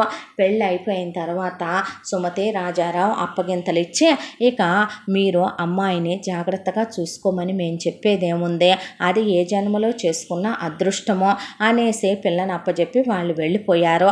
ఆ తర్వాత సుభద్రని పూజ గదిలోకి తీసుకెళ్ళింది అత్తగారు. చూడమ్మా, వాడికి నువ్వంటే ఇష్టం ఉంది, ప్రేమ ఉంది, వాడు కాస్త మానసికంగా ఏదైనా అటు ఇటు ఇబ్బంది పెట్టినా నువ్వే పై చేయి తీసుకొని పిల్లలు పుట్టకుండా ఏమీ వాడకు తల్లే, మాకు వంశాంకురాల్ని ఎత్తుకోవాలని ఉందమ్మా అని. ఇవి తరతరాల నుంచి వస్తున్న బంగారు విగ్రహాలు. రాముడు, సీత, లక్ష్మణుడు, హనుమంతుడు నమ్మ ఇలవేల్పు అమ్మవారు. ఆ పరమేశ్వరుడు శివలింగం ఏనాడో మా తరతరాల కాలం నుంచి మా ఇంట్లోనే ఉంది. హిమాలయాల నుంచి మా తాత ముత్తాతలు తెచ్చారంట. దాన్ని ఎవరో ఒక స్వామీజీ అక్కడ అనుగ్రహించి అంతర్ధానమయ్యాడంట. నేను ఉన్నా లేకపోయినా నువ్వు ఈ పూజ గదిలో దీపం వెలిగించటం, పూజ చేయటం మానకు. వీటన్నిటికీ కూడా మేము బంగారు నగలు చేయించాము. అసలు రాముడు, సీత, లక్ష్మణుడు, హనుమంతుడు విగ్రహాలైతే బంగారు వజ్రాలతో పొదిగినాయమ్మ అని చెప్పే ఆవిడ ఇల్లంతా చూపించే ఇంటి తాళాలన్నీ కూడాను సుభద్రకు అప్పచెప్పి పని వాళ్ళందరినీ పరిచయం చేసే ఇంట్లోకి వచ్చేవాళ్ళు వెళ్ళే వాళ్ళ గురించి, సీసీ కెమెరాలు చూసే అబ్బాయి గురించి అన్నీ చెప్పి అన్ని బాధ్యతలు చూపించింది. చూపించిన తర్వాత ఇది వెండి డైనింగ్ టేబుల్ అని, తరతరాల నుంచి ఈ వెండి డైనింగ్ టేబుల్ మీద 6 కుర్చీలే ఉంటాయని, ఈ 6 కుర్చీల్లో ఒక దాంట్లో మీ మామగారు, ఒక దాంట్లో నేను, ఒక దాంట్లో కిరీటి, ఒక దాంట్లో నువ్వు, రేపు మీకు 2 పిల్లలు పుడితే మనం సరిపోతామని ఆవిడ చెప్తుంటే కడుపు రగిలిపోయింది వీళ్ళకే. అంటే వీళ్ళు మాత్రమే అనుభవిస్తారనమాట, మనం కాదనమాట. మనం మామూలు డైనింగ్ టేబుల్ మీద కూర్చుంటే వీళ్ళు వెండి డైనింగ్ టేబుల్ మీద తింటారనమాట. కూరగాయలు అమ్ముకొని ఇడ్డెన్లు అమ్ముకునే దీని బతుక్కి వెండి డైనింగ్ టేబుల్ మీద పచ్చలు కెంపులు పొదిగిన డైనింగ్ టేబుల్ మీద బంగారు పళ్ళెంలో తింటదనమాట ఇదే అని గుండెలు మండిపోయినాయి వీళ్ళకే. దాంతోపాటు ఆవిడ చేయి పట్టుకొని ఒక పెద్ద రూమ్లోకి తీసుకెళ్ళింది. అందులో వార్డ్రోబులన్నీ ఓపెన్ చేస్తే వాటన్నిటి నిండా తరతరాల యుగాల నుంచి వస్తున్నటువంటి వాళ్ళ వంశంలో ఉన్నటువంటి నగలన్నీ కూడా బాక్సులు సెట్లు పెట్టున్నాయి. వాటిల్లో బంగారపు డిన్నర్ సెట్ అని, దాంతోపాటు ఇక లోపల ఉన్నాయన్నీ వాళ్ళ జమీన్లో తరతరాల నుంచి వస్తున్నాయని, ఇహ నుంచి ఇవన్నీ నీవేనని, అలాగే ఇంకొక గదిలోకి తీసుకెళ్ళి నీ కోసమని కొన్నానమ్మా ఈ చీరలన్నీ కూడా, ఇందులో పట్టు ఉన్నాయి, ఫ్యాన్సీ ఉన్నాయి, డ్రెస్సులు ఉన్నాయి, అన్నీ ఉన్నాయి తల్లి, నీకేమైనా కావాలంటే ఇంకా కొనుక్కొచ్చుకోమ్మా, ఇదిగో ఇది అన్లిమిటెడ్ ఏటీఎం కార్డులో నీకు 10 బ్యాంకుల్లో నుంచి తీసుంచారు మామగారు అని వాటిని అప్పచెప్పి చెక్ పవర్ కూడా ఆ అమ్మాయికి ఇచ్చామని చెప్పి వాటిని అప్పచెప్పింది. ఫ్యాక్టరీలో వర్కర్స్ అందరూ వస్తే కోడలని పరిచయం చేసి అందరికీ అనౌన్స్మెంట్ ఇచ్చారు కోడల గురించి. ఇదంతా చూసిన వీళ్ళ గుండెలు మండిపోయినాయి. ఆ తర్వాత సత్యనారాయణ వ్రతం రిసెప్షను అయిపోయాక శోభనం ఏర్పాట్లు చేశారు. గదిలోకి పంపించారు సుభద్రని. అలా పాల గ్లాస్ తీసుకొని వెళ్ళిన సుభద్రని తలుపు గడిపెట్టి లోపలికి వెళ్ళగానే కిరీటి కౌగిలించుకొని వీడియోలు చూసిన ఫలితమో లేదా మగాడు కావటం, మగతనం ఉండటం, డాక్టర్ గారు చెప్పినట్టు ఫీలింగ్స్ కలగటమో కానీ ఆ అమ్మాయితో చాలా క్లోజ్గా ఇంటిమేట్ అయ్యే చాలా హ్యాపీగా ఆనందంగా వాళ్ళిద్దరి మధ్య ఆ తొలిరేయి సంతోషంగా గడిచిపోయింది. ఆ తర్వాత పగలు రాత్రి తేడా లేకుండా కొత్త దంపతులు ఎటు అత్తగారు ఏమీ వాడొద్దందని సుభద్ర ఏమీ వాడింది కూడా లేదు. గదిలోకే భోజనాలు అవి పంపిస్తే కిరీటి కలిసి స్నానం చేద్దామని ఇక పెళ్ళాన్ని ముద్దులు పెట్టుకొని ఒళ్ళో పడుకొని ఆమెను గుండెల మీద పడుకోబెట్టుకొని అతన్ని దగ్గరికి తీసుకొని ముద్దు పెట్టుకొని సుభద్ర కబుర్లు చెప్తూ కిందకి తీసుకొచ్చి భోజనం పెడుతూ అతనితో ఆడుకుంటూ, ఆ అమ్మాయికి తెలియదు కాబట్టి వీళ్ళు మందులు మారుస్తున్నారని తెలియక పాపం అదే మందులు వేసేది కిరీటికే. ఆ తర్వాత డాక్టర్ దగ్గరికి తీసుకొస్తూ ఇంట్లో బంగారు విగ్రహాలకి బంగారు పువ్వులతో పూజ చేసుకుంటూ ఎప్పుడూ ఎరుగని అష్టైశ్వర్యాలు. కిరీటి ఆ అమ్మాయికి ఒళ్ళంతా ముద్దులు పెడుతూ నగలేస్తూ ఆ అమ్మాయిని ఈ చీర కట్టుకో, ఆ చీర కట్టుకో, ఈ నగలు వేసుకో, ఆ నగలు వేసుకో అని బయటికి తీసుకెళ్ళేది, ఫ్యాక్టరీకి తీసుకెళ్ళేది. సుభద్ర చదువుకుంది ఇంటరేనైనా చాలా తెలివైందే. వీళ్ళందరినీ చూస్తే ఎందుకో ఏదో తేడాగా అనిపించే, నోటితో మాట్లాడుతూ నొసలతో వెక్కిరించే బాప దంపతుల్లాగా అతి వినయం ధూర్త లక్షణమని, కారణం లేకుండా వచ్చే వీళ్ళ నవ్వులు, కారణం లేకుండా కపటంతో వచ్చే వీళ్ళ కన్నీళ్ళు, అతిగా వీళ్ళు చూపించేటటువంటి ప్రేమలు చూసి ఆ అమ్మాయికి వెగటగా అనిపించినా ఏమీ అనకూడదు కాబట్టి మనకెందుకులే అత్త మామ ఉన్నారు, తన భర్త గురించి ఆలోచించుకోవాలి అనే దాంతో అతన్ని మాత్రం హాస్పిటల్కి తిప్పి తీసుకొస్తూ చాలా ప్రేమగా, అసలు పెళ్ళాం కొంగు ఒక్క నిమిషం వదిలేవాడు కాదు కిరీటి. కొడుకు కోడలు అంత సంతోషంగా ఉంటే ఇంకేం కావాలని ఆనందంతో పొంగిపోయేవాళ్ళు సుభాషిణి రాఘవరావు. కూతురు జీవితం సంతోషంగా ఉందే, ఇంకేం కావాలి అని సుమతి రాజారావు కూడా చాలా ఆనందపడితే పెళ్ళైన 6 నెలలకు ఒక రోజున కళ్ళు తిరిగి పడిపోయింది సుభద్ర. డాక్టర్ అమ్మను పిలిపించి చూపిస్తే సుభద్ర గర్భవతిగా ఉందని, కడుపులో ట్విన్స్ ఉన్నారని డాక్టర్ చెప్పిన తర్వాత కిరీటిని దగ్గరికి పిలిచి, సుభాషిణి నీకు చిన్ని చిన్ని పాపాయిలు పుట్టబోతున్నారు నాన్న, నీలాగే ఉంటారు, పాపాయిలతో నువ్వు ఆడుకోవచ్చు, నువ్వు నాన్నవి కాబోతున్నావురా అని చెప్పి సుభద్ర పొట్ట మీద చేయబెట్టి చూపిస్తే నిజమా అని సుభద్రని అడిగితే తలుపులు దగ్గరికేసి రమ్మనమని ఇక తను పొట్ట చూపించింది. ముద్దు పెట్టుకొని ఆ పాపాయిలతో కబుర్లు చెప్తూ అలా ఆడుకుంటూ ఇలా టైం గడిచిపోతూ ఉండగా కోడలు కడుపుతో ఉంటే గనక వచ్చి మొక్కు చెల్లించుకుంటాను అన్నానండి. ఆ రోజున కూడా మీరెళ్ళారు కానీ నేను రాలేదు, పదండి వెళదామని చెప్పి అమ్మాయిని జాగ్రత్త అమ్మ అని చెప్పి సుభద్రకి చెప్పి, సుభద్రకి 5వ నెల. దాంతో ఇక సుభాషిణి రాఘవరావు కలిసి మొక్కు తీర్చుకోవటానికని వెళ్ళి ఆ మొక్కు తీర్చుకొని తిరిగి వస్తున్నప్పుడు సుభాషిణి బంధువర్గం రాఘవరావు బంధువర్గం వీళ్ళే అసలు పెద్ద అడ్డైపోయారు, ఇక్కడ వీళ్ళే ఉండకూడదు అనే దాంతో ఒకప్పుడు కిరీటికి ఎలా యాక్సిడెంట్ చేయించారో లారీ వాళ్ళని మాట్లాడి డబ్బులు పడేసి ఇప్పుడు చేతిలో డబ్బులు కూడా మెదులుతున్నాయి కదా, ఇక దాంతో పెద్ద యాక్సిడెంట్ చేసి పైకి పంపమన్నారు వాళ్ళనే. ఆ లారీ డ్రైవర్లో వీళ్ళ కారుని గుద్దేసరికి కారు వెళ్ళి లోయలో పడిపోయి అక్కడి నుంచి ఒక నదిలో పడి కొట్టుకెళ్తూ సుభాషిణి రాఘవరావు శవాలు కూడా దొరకలేదని, పోలీసులు రెస్క్యూ టీంతో వెతికిచ్చామని, ఎక్కడా ఆనవాళ్లు కూడా లేవని కేసు క్లోజ్ చేసేయటం కూడా అయిపోయింది. ఒకవైపున సుభద్ర అత్త మామ పోవటం తీసుకోలేకపోయింది. కిరీటికి అమ్మా నాన్నలు లేరని, చనిపోయారని ఫోటోలు పెట్టి దండలు వేసి ఇంట్లో ఉన్న చుట్టాలందరూ చెప్పేసరికి అమ్మా నాన్నలు చచ్చిపోవటం అంటే ఏంటో తెలుసు కిరీటికి. సుభద్రను పట్టుకొని ఒకవైపున ఒకటే ఏడుపు, అమ్మా నాన్నలు లేరని, కనపట్టలేదని, వాళ్ళు రాలేదని, ఒకవైపున కిరీటిని చూసుకుంటూ కడుపులో బిడ్డని కాపు కాసుకుంటూ, ఒకవైపున ఇంటి బాధ్యతల్ని చూసుకుంటూ సతమతం అయిపోతూ కడుపులో ఒక పిండం, చంటిబిడ్డ లాంటి కల్లా కపటం లేని భర్త, ఏ రోజు ఏ జన్మలో ఏ పుణ్యం చేసుకొని భగవంతుడికి ఏ బంగారు పూలతో పూజ చేసుకుంటే ఇంత అష్టైశ్వర్యాలు అనుభవించే జీవితాన్ని ఇచ్చావయ్యా అని, ఇంత ప్రేమించే భర్తనిచ్చావు, అమ్మని చేశావు అని ఆనందపడేంతలోపు అత్తామామలు అలా పోవటం ఆ అమ్మాయిని చాలా పెద్ద దిగ్భ్రాంతికి గురి చేసిన ఆ విషయాన్ని తీసుకోలేకపోతోంది. అత్తగారు నిజం చెప్పాలంటే అమ్మల, మామగారు, నాన్నల తల మీద చెయ్యేసి నివురుతూ భోంచేసేటప్పుడు కబుర్లు చెప్తూ ఇత్తినని ఆ అమ్మాయికి నోట్లో కలిపి పెడుతూ, ఏ రోజు కూడా కూరగాయలు అమ్ముకునే దానిలాగో ఇడ్డెన్లు అమ్ముకునే దానిలాగో ఆ అమ్మాయిని చూడకుండా కన్న కూతుర్లా ఆప్యాయంగా చూసిన వాళ్ళు ఇలా దూరం అయిపోవటం ఏంటో ఆ అమ్మాయి తీసుకోలేక ఒకవైపున బాధతో తలకిందులైపోతుంటే, సుమతి రాజారావు బుద్ధి తక్కువతనం గురించి ఏమని చెప్పుకోవాలి. ఒకవైపున పిల్ల కడుపుతో ఉంది, అల్లుడికి మతిస్థిమితం లేదో, అలాంటప్పుడు వియ్యాల వాళ్ళు పోయి ఉన్నారో, వచ్చి అండగా ఉండాల్సింది పోయి మీ అందరు ఉన్నారు కాబట్టి పిల్లని జాగ్రత్తగా చూసుకోండి తప్పు, అట్లా ఆడపిల్లింట్లో ఉంటే పడి తింటున్నాము, ఇంకే ఉంది వియ్యాల వాళ్ళు పోయాక అనుకుంటారని జాగ్రత్తమ్మ అని చెప్పి అక్కడి నుంచి వెళ్ళిపోయారు ఈ తింగరి మంద. దాంతో వీళ్ళకి ఇక ఆలోచనల మీద ఆలోచనలు, ఆ అమ్మాయిని ఆ అబ్బాయిని ఆ కడుపులో పిండాన్నే అంతం చేసేసేయాలనే ఆలోచన కలిగింది వీళ్ళకి. దాంతో ఆ అమ్మాయి వైపు కసిగా, ఆ అమ్మాయి వైపు పగతో, ఆ అమ్మాయి పొట్ట వైపు చాలా కక్ష కట్టినట్టు, కిరీటి వైపు చాలా దుర్మార్గమైనటువంటి విషపు చూపులు చూస్తూ తిరుగుతున్న వీళ్ళని చూసి అప్పటి వరకు లేదు కానీ సుభద్ర వీళ్ళని గమనించటం మొదలు పెడితే ఎందుకో వీళ్ళల్లో సర్పాలు, విష జంతువులన్నీ కూడా కనపడటం మొదలైందే.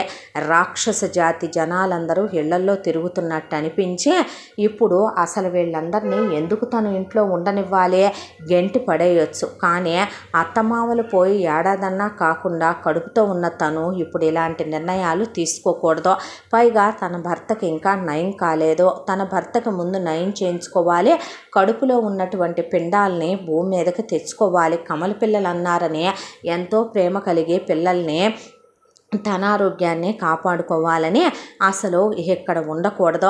ఇక్కడి నుంచి చాలా దూరంగా తన భర్తను తీసుకొని తను వెళ్ళిపోయి పురుడు పోసుకొని కొంతకాలం పాటు తన భర్తకు మతిస్థిమితం వచ్చేంత వరకు దూరంగా వెళ్ళిపోవాలి. ఊటీలో ఎస్టేట్లు ఉన్నాయి, అక్కడికి వెళ్ళిపోతే పోద్దని గుమాస్తా గారితో మాట్లాడుతూ ఉన్నప్పుడు వీళ్ళు విన్నారు. ఆహా, వెళ్ళిపోతావంటే వెళ్ళిపోతావు, వాడిని తీసుకొని చక్కగా వెళ్ళిపోయి వాడి పిచ్చి నయం చేయించి నువ్వు అక్కడికి వెళ్ళాక నీ చేతులతో మందులు వాడి నువ్వు కమలల్ని కని ఆ తర్వాత వాడితో సుఖపడి ఇంకో 100 మందిని కని ఇక్కడ మాకేంటే మిగిలేది చెప్ప.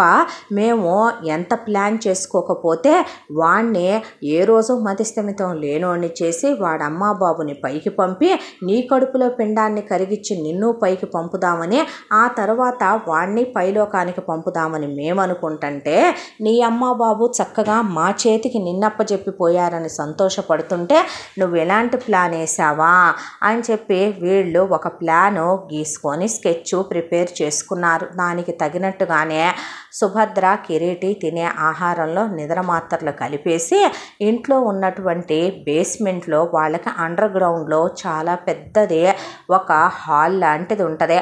అక్కడ కొన్ని జంతువుల్ని చంపేసి వాటిని వేళకట్టి దాంతోపాటు ఇక కొన్ని శవాల్ని బయట గవర్నమెంట్ హాస్పిటల్లో తీసుకొని వాటిని గొంతులు కోసి అక్కడ వాటిని వేళ కట్టేసి క్షుద్ర పూజలు చేసేటటువంటి అక్కడ ముగ్గులు వేసి కొన్ని పుర్రెల్లాంటివి పెట్టి దాంతోపాటు అక్కడ పెద్ద పెద్ద మంటలు వెలిగించి అక్కడ రక్తాలు అవన్నీ పోసేసి ఇక సుభద్ర మత్తులో ఉంది కాబట్టి నల్లబట్టలేసి ఆ అమ్మాయికి బొట్లు పెట్టి ఆ అమ్మాయిని క్షుద్ర పూజలు చేసే మంత్రగత్తెలాగా తయారు చేసి తీసుకెళ్ళి ఆ పూజ దగ్గర పడేశారు. కిరీటిని గదిలోనే మత్తులో ఉన్నాడు కాబట్టి గది తలుపులు గడేసి పెద్ద పెద్ద గొలుసులేసి కట్టేసి తాళాలు వేసేశారు కిరీటి బయటికి రాకుండా.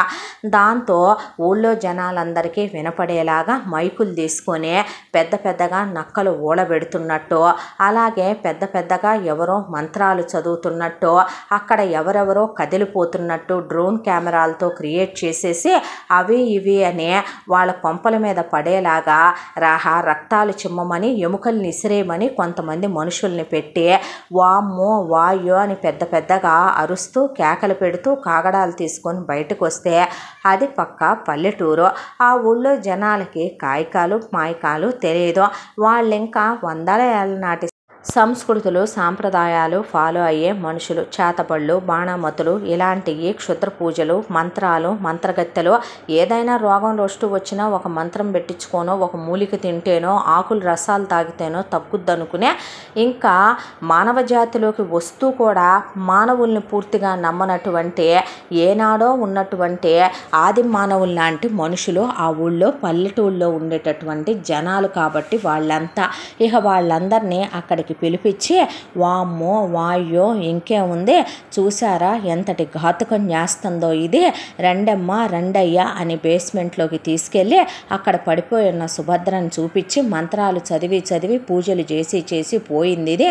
అమ్మో చూసారా పసిపిల్లల్ని పెద్దోళ్ళని ఆడోళ్ళని నరబొల్లు ఇచ్చింది, ఎన్ని జంతువుల్ని ఇచ్చేసిందో, నెత్తురుతో ఇక్కడ ముద్దలు కలిపి ఉన్నాయి అన్నాలు, ఓడి దేవుడో ఓరి నాయనో ఇది డబ్బు కోసం అని చెప్పి మంత్రగత్తె కావాలా ఇలా ఈ ఇంట్లో కూరగాయలు అడ్డం పెట్టుకొని ప్రవేశించింది. ఆ తర్వాత ఇది మెల్లిగా ఎలాగైతే పిచ్చోడు కాబట్టి మా మేనల్లుడికి ఏం మత్తు పెట్టిందో ఆ కూరగాయల్లో ఏం చల్లి తీసుకొచ్చిందో వాడు దీని మీద పడేలాగా వశీకరణం చేసేసింది. ఆ తర్వాత ఇక మా సుభాషిణ్ణి రాఘవరావుని కూడా వెర్రివాళ్ళని చేసేసి వాళ్ళకి ఏ మత్తు చల్లిందో ఏం చేసిందో కానీ వాళ్ళు లొంగిపోయేలా చేసుకొని ఈ ఇంటికి కోడలైపోయిందమ్మా, అయిపోయిన తర్వాత కడుపు తెచ్చుకుందమ్మా, వాళ్ళని ఏ పూజలు చేసిందో ఏమో కానీ పైలో నరకానికి పంపి శవాలు కూడా దొరకనీయకుండా చేసిందమ్మా, ఇలాంటి ఉంటే గనక ఇంకేమైనా ఉందా అని వీళ్ళంటూ ఉండగానే ఆ ఊళ్ళో ఒకదానికి పూనకం వచ్చి అమ్మోరు తల్లి పూని దైవవాక్కు చెప్పటం మొదలుపెట్టింది. అదే ఇలా క్షుద్ర పూజలు చేసే వాటిని ఊళ్ళో ఉంచకూడదని, దాని కుటుంబాన్ని ఊళ్ళో ఉంచకూడదని, దాని కుటుంబాన్ని ఊరు నుంచి వెలివేయమని, దాన్ని ఈ ఊరి సరిహద్దుల్ని దాటిచ్చేయాలని, అది కడుపేసుకొని తిరిగితే క్షుద్ర సంతానం పుడతారని, ఊళ్ళో పంటలు పండవని, వర్షాలు పడవని, ఊళ్ళో వాళ్ళంతా అడ్డమైన అంటువ్యాధులు రోగాలు వచ్చి పోతారని, దాన్ని రాళ్లతో కొట్టి తరివేయమని ఇక చెప్పేపాటికి పరిగెత్తుకుంటూ అక్కడికి రానే వచ్చారు సుమతి రాజారావు. మీరు నాశనం అయిపోను, మీరు ఊడ్సుకుపోను, ఈ ఊళ్ళో జిల్లేళ్ళు మొలవ, ఏంటి ఈ తీర్పులన్నీ ఇవ్వటం, అమ్మవారు అలాంటి వాక్కులు చెప్పుద్దా, నా బిడ్డ దేవత లాంటిది, చిన్నప్పటి నుంచే కష్టపడి నా బిడ్డ మమ్మల్ని పోషించిందేమో కానీ ఏ రోజు తప్పుడు పనులు చేయలేదు, నా పిల్ల క్షుద్ర పూజలు చేయటం ఏంటి, నా పిల్ల మంత్రాలు చదవటం ఏంటి, మీ నోట్లో పురుగులు పడా అని వాళ్ళు అనేసరికి ముందు వాళ్ళని పడేసి చితక్కొట్టేసి చిన్నపిల్ల భవ్యతో సహా వాళ్ళని పొరిమేలు దాటిందాక రాళ్లతో కొట్టి ఊళ్ళో జనాలందరూ వాళ్ళని గెంటి పడేసేపాటికి ఊరి పొలిమేరల్లో ఉన్న గ్రామదేవత గుడి దగ్గర చివరికి అమ్మవారి విగ్రహం వెనకాల దాక్కున్నారు వాళ్ళు. ఆ తర్వాత సుభద్రని మొహాన నీళ్లు కొట్టి లేపి చెట్టు కట్టేసి సుభద్రని రాళ్లతో కొట్టి సుభద్రకి ఆ తర్వాత ఆ అమ్మాయిని గోళ్ళు తీసేసి ఆ అమ్మాయిని జుట్టు సగానికి కట్ చేసేసి చిత్రహింసలు పెట్టి ఆ అమ్మాయిని నానా నరకాలు పెట్టి ఏమే ఊరు నాశనం అయిపోవటానికి అయి చేస్తావా అంటే అంత దాంట్లో కూడా పొట్టకి చేతులు అడ్డు పెట్టుకొని పొట్ట మీద మాత్రం దెబ్బ తగలనివ్వలేదు సుభద్ర. ఇంత దాంట్లో కూడా తన అమ్మా నాన్నలు కూడా తోడు లేకుండా పోయారు. కిరీటి ఎలా ఉన్నాడో లోపల తలుపులు బద్దలు కొట్టేస్తూ సుభద్ర కోసం సుభద్ర అని వెక్కిళ్ళు పెట్టి ఏడుస్తూ కిటికీలో నుంచి జరిగేదంతా పైనుంచి చూస్తూ సుభద్రని ఏం చెయ్యొద్దని సుభద్ర మీద నూనెలు పోసి తగలబెట్టి సజీవ దహనం చేసేద్దామని ఆ అమ్మాయిని చెట్టు కట్టేస్తే కడుపుతో ఉన్న ఆడదాన్ని అలా తగలేయకూడదు, మీరు దీన్ని ఊడి పొలిమేరల్లోకి తీసుకెళ్తే ఆ తర్వాత అక్కడున్న గ్రామదేవత గుడి దగ్గర మీరు కట్టేసి వస్తే గనక 24 గంటల్లో ఆ అమ్మే దీన్ని మింగేసుద్దని అమ్మోరి వాక్కు చెప్పిన దాంతో చెప్పించారు వీళ్ళు. దాంతో ఇక ఒకళ్ళకొకళ్ళు తంసప్పులు చెప్పుకొని కన్ను కొట్టుకున్న తర్వాత ఊళ్ళో జనాలు ఎటోళ్ళు అటు వెళ్ళిపోయిన తర్వాత అరిసి తలకాయ కొట్టుకొని కిటికీకేసి కళ్ళు తిరిగి పడిపోయాడు కిరీటి. సుభద్రని కొట్టొద్దు అని. ఆ తర్వాత వీళ్ళు ఊడి జనాలందరూ వెళ్ళిపోయాక సుభద్రని జుట్టు పట్టుకొని మొత్తానికి ఊడి చివరన ఉన్నటువంటి పొలాల్లో వాళ్ళకు బంగ్లా ఉంది. ఆ బంగ్లాలో ఒక బేస్మెంట్ ఉంటుంది. ఆ బేస్మెంట్లో అండర్ గ్రౌండ్లో ఇంపార్టెంట్ డాక్యుమెంట్లు లేదంటే గనక ఏవైనా సరే పాతకాలం నాటి వస్తువులుంటే అక్కడ పెడుతూ ఉంటాడు రాఘవరావు. సుభాషిణికి ఆయనకే తెలిసిన అది వీళ్ళు చేరాక వీళ్ళు తెలుసుకున్నారు. ఆ అమ్మాయిని అక్కడికి తీసుకెళ్ళి ఆ అమ్మాయిని భయంకరంగా పొట్ట మీద ఐరన్ రాడ్లు పెట్టి కొట్టేపాటికి పిండాలు అబార్షన్ అయిపోయి కింద పడిపోయినాయి. ఆ అమ్మాయి మీకు దండం పెడతానని, నేను చచ్చిపోయినా కిరీటిని ఏం చెయ్యొద్దని, మీ కాళ్ళు పట్టుకుంటానని, పోయిన పిండాలు ఎటు పోయినాయి అని, ఆయన్ని తీసుకొని నేను వెళ్ళిపోతానని, ఈ ఆస్తి మాకొద్దని మీరే ఉంచుకోండి, మీరెక్కడ సంతకాలు పెట్టమంటే అక్కడ పెడతామంటే భయంకరంగా ఆ అమ్మాయిని కొట్టి చిత్రహింసలు పెట్టి అలాగే ఆ అమ్మాయిని చవతల పడేసి అక్కడ కొంతమంది ఒక 10 మంది గూండాల్ని కాపలా పెట్టేసి అక్కడి నుంచి వీళ్ళు ఏమీ ఎరగనట్టు ఇంటికి వచ్చేసారు. ఇంటికి వచ్చిన తర్వాత నెక్స్ట్ డేకి సుభద్రని తీసుకెళ్ళి అక్కడ కట్టేశామని అమ్మోడు మింగేసిందని చెప్పేపాటికి అక్కడే సుమతి రాజారావు వాళ్ళు పడున్నారు. పాపం అమ్మవారికి పెట్టే నైవేద్యాన్ని దొంగతనంగా తింటూ పిల్లని పెట్టుకొని వాళ్ళు అమ్మవారి గుళ్ళో ఆ విగ్రహం వెనకమాలు దాక్కొని ఎవరికంటా పడకుండా పాపం చివరికి మలమూత్రాలకు బయటికి రావాలన్నా కూడా భయపడిపోయే స్టేజీలోకి వెళ్ళిపోయారు వాళ్ళు. ఒకవైపున బిడ్డ ఎలాగుందో ఏంటోనని వాళ్ళకు భయం పట్టుకుందే. చెల్లెలకి ఏమైందోనని జగను సుమను వద్దామంటే ఊడి పొలిమేరల దగ్గర కొంతమంది మనుషుల్ని పెట్టి కొట్టి పంపించేశారు. సుమ భర్తను తీసుకొని వస్తే వాళ్ళని కొట్టి పంపించేశారు. ఇంట్లో వాళ్ళంతా ఏమైపోయారో పాపం వాళ్ళకి జాడ తెలియలేదు.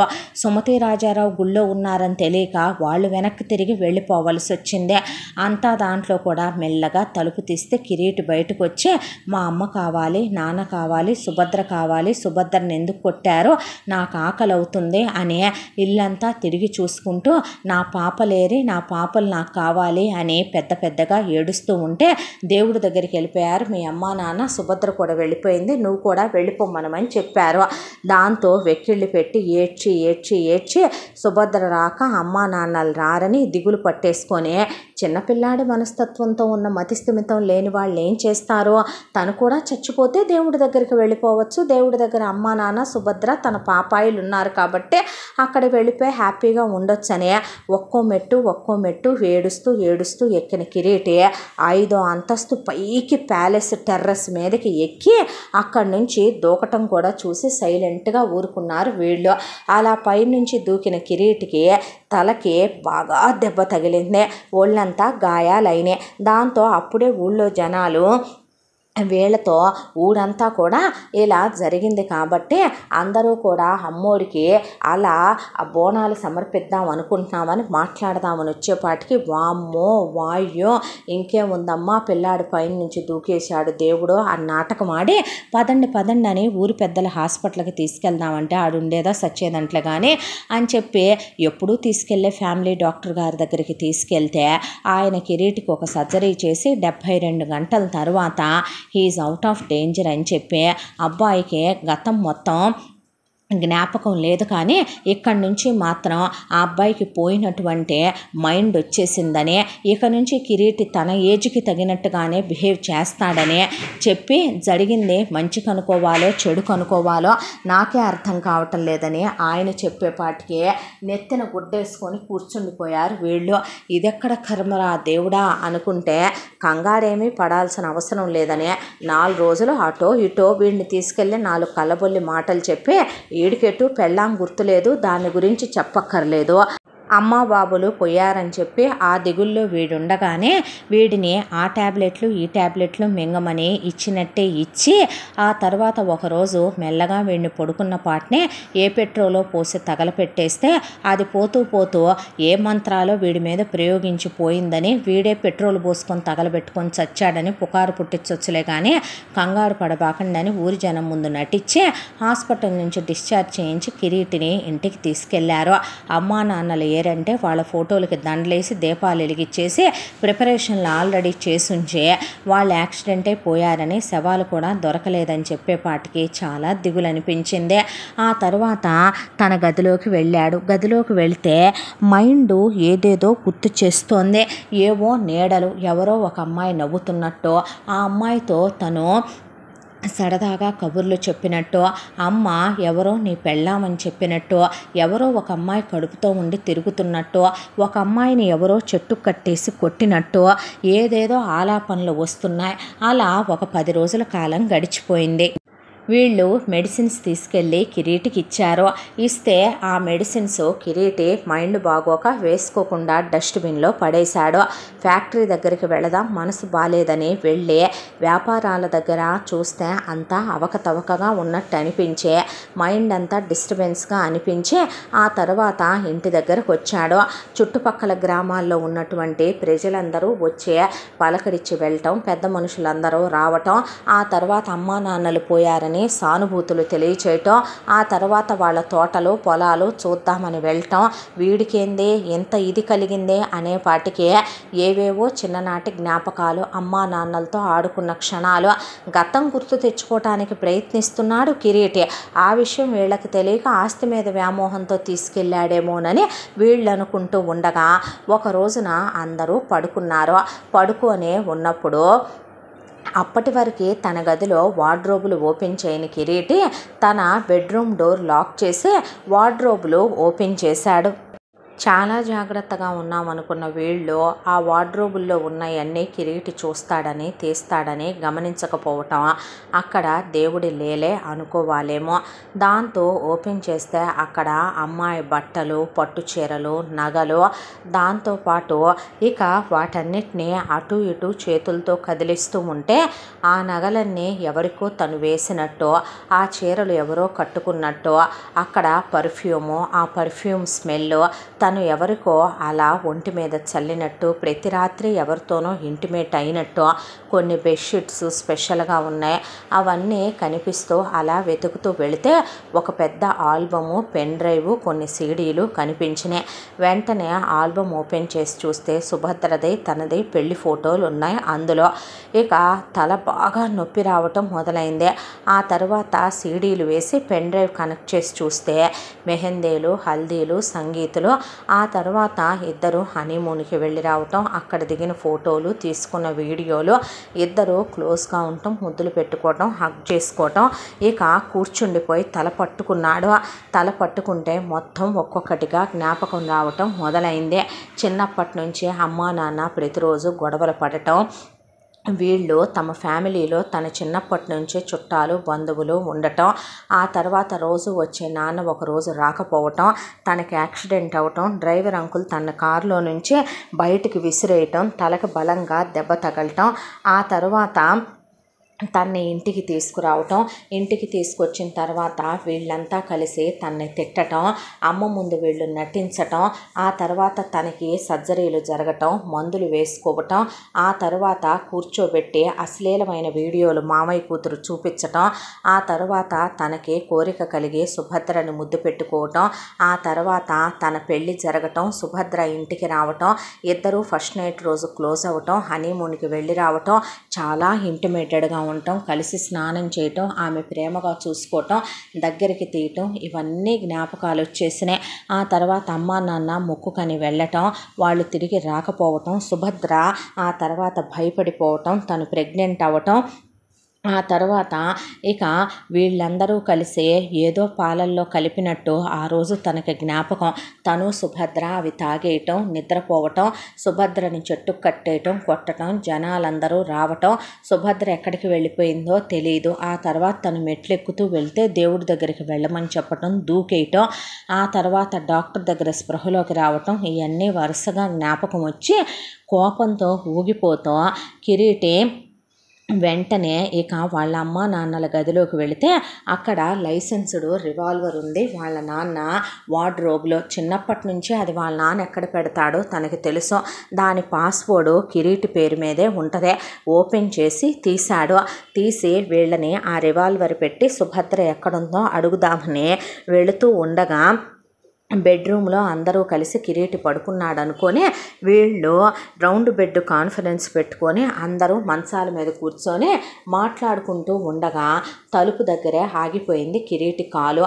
దాంతో అందరూ కలిసి సుభద్రని అలా చేశామని ఇలా చేశామని, పన్నాగం కరెక్ట్గానే జరిగిందని, కిరీటికి యాక్సిడెంట్ చేయించామని, సుభాషిణి రాఘవరావుకి యాక్సిడెంట్ చేయించి పైకి పంపామని, సుభద్రని ఇలా ఒక చోట పెట్టామని, రౌడీలు దాన్ని బయటికి రానివ్వరని, కడుపులో పిండాలు పోయినాయని, దాన్ని పైకి పంపాలని, ముందు వీడిని పంపాలని, పెట్రోల్ పోసి తగలేయాలని, త్వరలోనే ముహూర్తం పెట్టాలి, ఊరి జనాలకు అనుమానం రాకుండా అని వాళ్ళు చెప్పుకునే మొత్తం తన దగ్గర స్మార్ట్ ఫోన్ ఉంటే అన్నీ వీడియో తీసుకున్నాడు. తీసుకున్నాక పోలీసులకి డబ్బులు ఎంత ఇచ్చావు అని అడుగుతుంటే ₹1,00,00,000 దాకా ముట్ట చెప్పాల్సి వచ్చింది. ముందు వీళ్ళు తినేది ఎక్కువైపోయిందంటే లోకల్ పోలీసుల్ని వీళ్ళు కొనేశారని అర్థమయ్యి ముందు తన బెడ్రూమ్లోకి వెళ్ళాడు. తన బెడ్రూమ్లో సుభద్ర వార్డ్రోబ్లో డబ్బులు పెద్ద బ్రీఫ్ కేస్ నిండా ఉన్నాయి. దాంతోపాటు కొన్ని నగలు కూడా ఉన్నాయి. ఇక అవన్నీ తీసుకున్నాడు, ప్రూఫ్లన్నీ పట్టుకున్నాడు, వీళ్ళు మాట్లాడినవన్నీ వీడియో తీసుకున్నాడు. ఆ తర్వాత బయటికి వెళ్ళి కార్ డ్రైవింగ్ వచ్చు తనకి, చిన్నప్పటి నుంచే డ్రైవింగ్ నేర్చుకునే ఉన్నాడు. కార్ డ్రైవ్ చేసుకుంటూ వెళ్తుంటే ఎక్కడికి వీడు ఏ టైంలో వెళ్తున్నాడు అంటే వాడికే పిచ్చేదవు కదా, పిచ్చెక్కి తగ్గింది కదా, ఏ గాలికి తిరగాలనిపించిందోలే, గాలికి తిరగటానికి వెళ్తున్నట్టున్నాడు. ఆడిని పైకి పంపించే విషయం గురించి ఆలోచించమంటే ఇప్పుడు వాడెక్కడికి వెళ్ళే విషయం మనకెందుకో, మందేద్దాం రండి అని చెప్పి ఆడామగా కూర్చొని మందు తాగుతూ దాంట్లో స్టఫ్ తింటూ ఇక ఇంగ్లీష్ పిక్చర్స్ వేసుకొని ఎంజాయ్ చేస్తూ డ్యాన్సులు వేస్తూ ఫ్యూచర్లో రాబోయే కోట్లు, అనుభవించబోయే ఐశ్వర్యం గురించి క్యాలిక్యులేషన్లు వేసుకుంటూ కలలకంటూ కూర్చున్నారు అక్కడ. అయితే ఈలోపు డైరెక్ట్గా కిరీటి వీళ్ళు సుభద్రని ఎక్కడ పెట్టామన్నారో ఆ చోటికి చేరుకున్నాడు. అక్కడ గుండాలు ఎవరు నువ్వు అనేసరికి సింగిల్ సెటిల్మెంట్ రా, మీ లైఫ్కి నేను చేసేస్తాను, ఒకటి రివాల్వర్ తీసుకొని అక్కడ పెట్టి పోతారా, లేదంటే కనుక ఈ అమౌంట్ తీసుకొని తీసుకొని ఇక్కడి నుంచి వెళ్ళిపోతారా అనేసరికి వాళ్ళు వెళ్ళబోయే ముందు కిరీటి మొత్తం వీడియో తీసుకున్నాడు. సుభద్రని ఇలా తీసుకొచ్చారని, పొట్ట మీద కొట్టారని, పిండాలు పడిపోయినాయని, పిండాలని పడేశామని, అదే బట్టలతో అమ్మాయిని అలాగే ఉంచేశారని, కింద బేస్మెంట్లో పెట్టారని ఓపెన్ చేసి కిరీటి దగ్గర డబ్బులు తీసుకొని వాళ్ళు అక్కడి నుంచి మా పేరు బయట పెట్టొద్దు బాబు అని వెళ్ళిపోయారు. వెళ్ళి చూస్తే సుభద్ర చీకటి కొట్లో ఒళ్ళంతా మట్టి కొట్టుకుపోయి పిచ్చిదానిలాగా శాడీ నిండా బ్లీడింగ్ అయిపోయి అలా ఒక బ్లడ్ స్మెల్లో పడి ఉంది. చూస్తే మనిషి ఒళ్ళంతా గాయాలు రంగు మారిపోయి ఉన్నాయి. కిరీటికి పై ప్రాణాలు పైనే పోయినట్టు అనిపించి ఆల్రెడీ పెద్ద పెద్ద హైయర్ అఫీషియల్స్ ఫోన్ నెంబర్స్ అన్నీ కూడా గూగుల్లో సెర్చ్ చేసి పోలీస్ ఆఫీసర్సే తీసుకునే ఉంచుకున్నాడు కిరీటే. వాళ్ళ ముందు అక్కడి నుంచి సుభద్రను తీసుకొని కారులో ఎక్కించుకొని హాస్పిటల్కి తీసుకెళ్ళి హాస్పిటల్లో జాయిన్ చేస్తే ఫ్యామిలీ డాక్టరు గర్భసంచికి ఇన్ఫెక్షన్ అయిందని వెంటనే సర్జరీ చేయాలని ఒళ్ళంతా చాలా తీవ్రంగా కొట్టారని ఆయన చెప్పి ఆ అమ్మాయిని అడ్మిట్ చేసుకున్న తర్వాత ఆయన సహాయంతోనే పెద్ద పెద్ద పోలీస్ ఆఫీసర్లందరికీ ఫోన్ చేసి వాళ్ళందరికీ కూడా జరిగిన విషయం అంతా చెప్పి వీడియోలు అవన్నీ ఇచ్చేసి ఆ తర్వాత ఎంత డబ్బు కావాలన్నా ఖర్చు పెడతానో వీళ్ళు మాత్రం మనుషుల్లో తిరగటానికి వీలు లేదు అని చెప్పిన తర్వాత సుభద్ర స్పృహలోకి వచ్చింది. స్పృహలోకి వచ్చిన తర్వాత సుభద్ర దగ్గరికి వెళ్ళి తల మీద చెయ్యేసి ఆమెని కౌగిలించుకొని దగ్గరికి తీసుకొని పెదవుల మీద ముద్దు పెట్టి ఇప్పుడు ఎలా ఉందిరా అని చాలా నార్మల్గా మాట్లాడితే అలా చూసింది కిరీటి వైపు. పిచ్చోడిని కాదలే, పిచ్చి తగ్గిపోయింది, నీ భర్తనే ఇప్పుడు అనేసరికి కౌగిలించుకొని వెక్కి వెక్కి ఏడ్చి జరిగిందంతా చెప్పి వాళ్ళు మంచోళ్ళు కాదని, అత్తగారు మామగారిని ఏదో చేసేసారని, ఆ తర్వాత తన్ని ఇలా చేశారని మొత్తం చెప్పేసరికి పోలీసులు వచ్చి వాంగ్మూలం తీసుకొని ఎంక్వైరీ చేయటం మొదలు పెడితే సుభాషిణి రాఘవరావుని యాక్సిడెంట్ చేసిన డ్రైవర్లు దొరికేశారు. సుమతి రాజారావు అమ్మవారి గుళ్ళో పాపతో సహా దాక్కొని వాళ్ళు దొరికేశారు. ఇక సుమ వాళ్ళ ఫ్యామిలీ, జగన్ సుమన్ వాళ్ళ ఫ్యామిలీ వచ్చి ఇలా కొట్టారని చెప్తే ఊరంతా నన్ను ఇలా అన్నారని సుభద్ర కిరీటిని పట్టుకొని ఏడ్చింది. ఆ తర్వాత పోలీసు బలగాలతో సహా కిరీటి తెలతెలవారుతూ ఉండగా తన సుభద్ర తరపు వాళ్ళందరినీ కూడా తీసుకొని ఊళ్ళో జనాలందరినీ కూడా తమ ప్యాలెస్ దగ్గరికి రమ్మనమని కబురు పెట్టి అక్కడికి వెళ్ళాడు. వెళ్ళేపాటికి ఒళ్ళు విరుచుకొని అప్పుడే బయటికి వస్తూ సుభాషిని బంధువులు, రాఘవరావు బంధువులు పోలీసుల్ని చూసే అలా అవాక్కైపోయి నుంచుంటే పోలీసులు ముందు తుక్కు కింద ఒకళ్ళ మీద ఒకళ్ళని పడేసి ఉతికేపాటికి వామ్మో వాయో కొట్టొద్దు దేవుడో డబ్బులు కక్కుర్తిపడి చేశాం, అమ్మో మేమే కిరీటికి యాక్సిడెంట్ చేయించామన్న దగ్గర మొదలుపెట్టి సుభద్రకు అబోట్ అయిందాకా మొత్తం బయటపెట్టి ఇదంతా ఆస్తి కోసమే చేశామని, మేమే ఇలా కింద చేతబళ్ళు జరిగినట్టు క్రియేట్ చేశామని చెప్పేసరికి ఊళ్ళో జనాలందరూ షాక్ అయిపోయి అలా నుంచుండిపోయి ఇదంతా వీళ్ళు డబ్బుల కోసం చేశారు నాటకమని వాళ్ళ నోట్లో గుడ్డలు కుక్కుకొని నుంచున్నారు. పోలీసులు వీళ్ళని తంతూ ఉండంగానే ఒక్కసారిగా గేట్లు ఓపెన్ చేసి సెక్యూరిటీ అతను శాల్యూట్ చేస్తుంటే సుభాషిని రాఘవరావు అక్కడికి వచ్చారు. వస్తే మీరు చనిపోలేదా సార్ అని పోలీసులు అడిగితే లేదండి, మమ్మల్ని వీళ్ళు యాక్సిడెంట్ చేసిన తర్వాత కారు లోయలో పడిపోయింది, బాగా దెబ్బలు తగిలినాయి మా ఇద్దరికి. ఆ తర్వాత మేము కారు నదిలో పడి కొట్టుకెళ్ళిపోబోతుంటే అక్కడ దొరికిన ఒక దొంగ పట్టుకొని మేమిద్దరం బయటపడ్డాం, కారు వెళ్ళిపోయింది.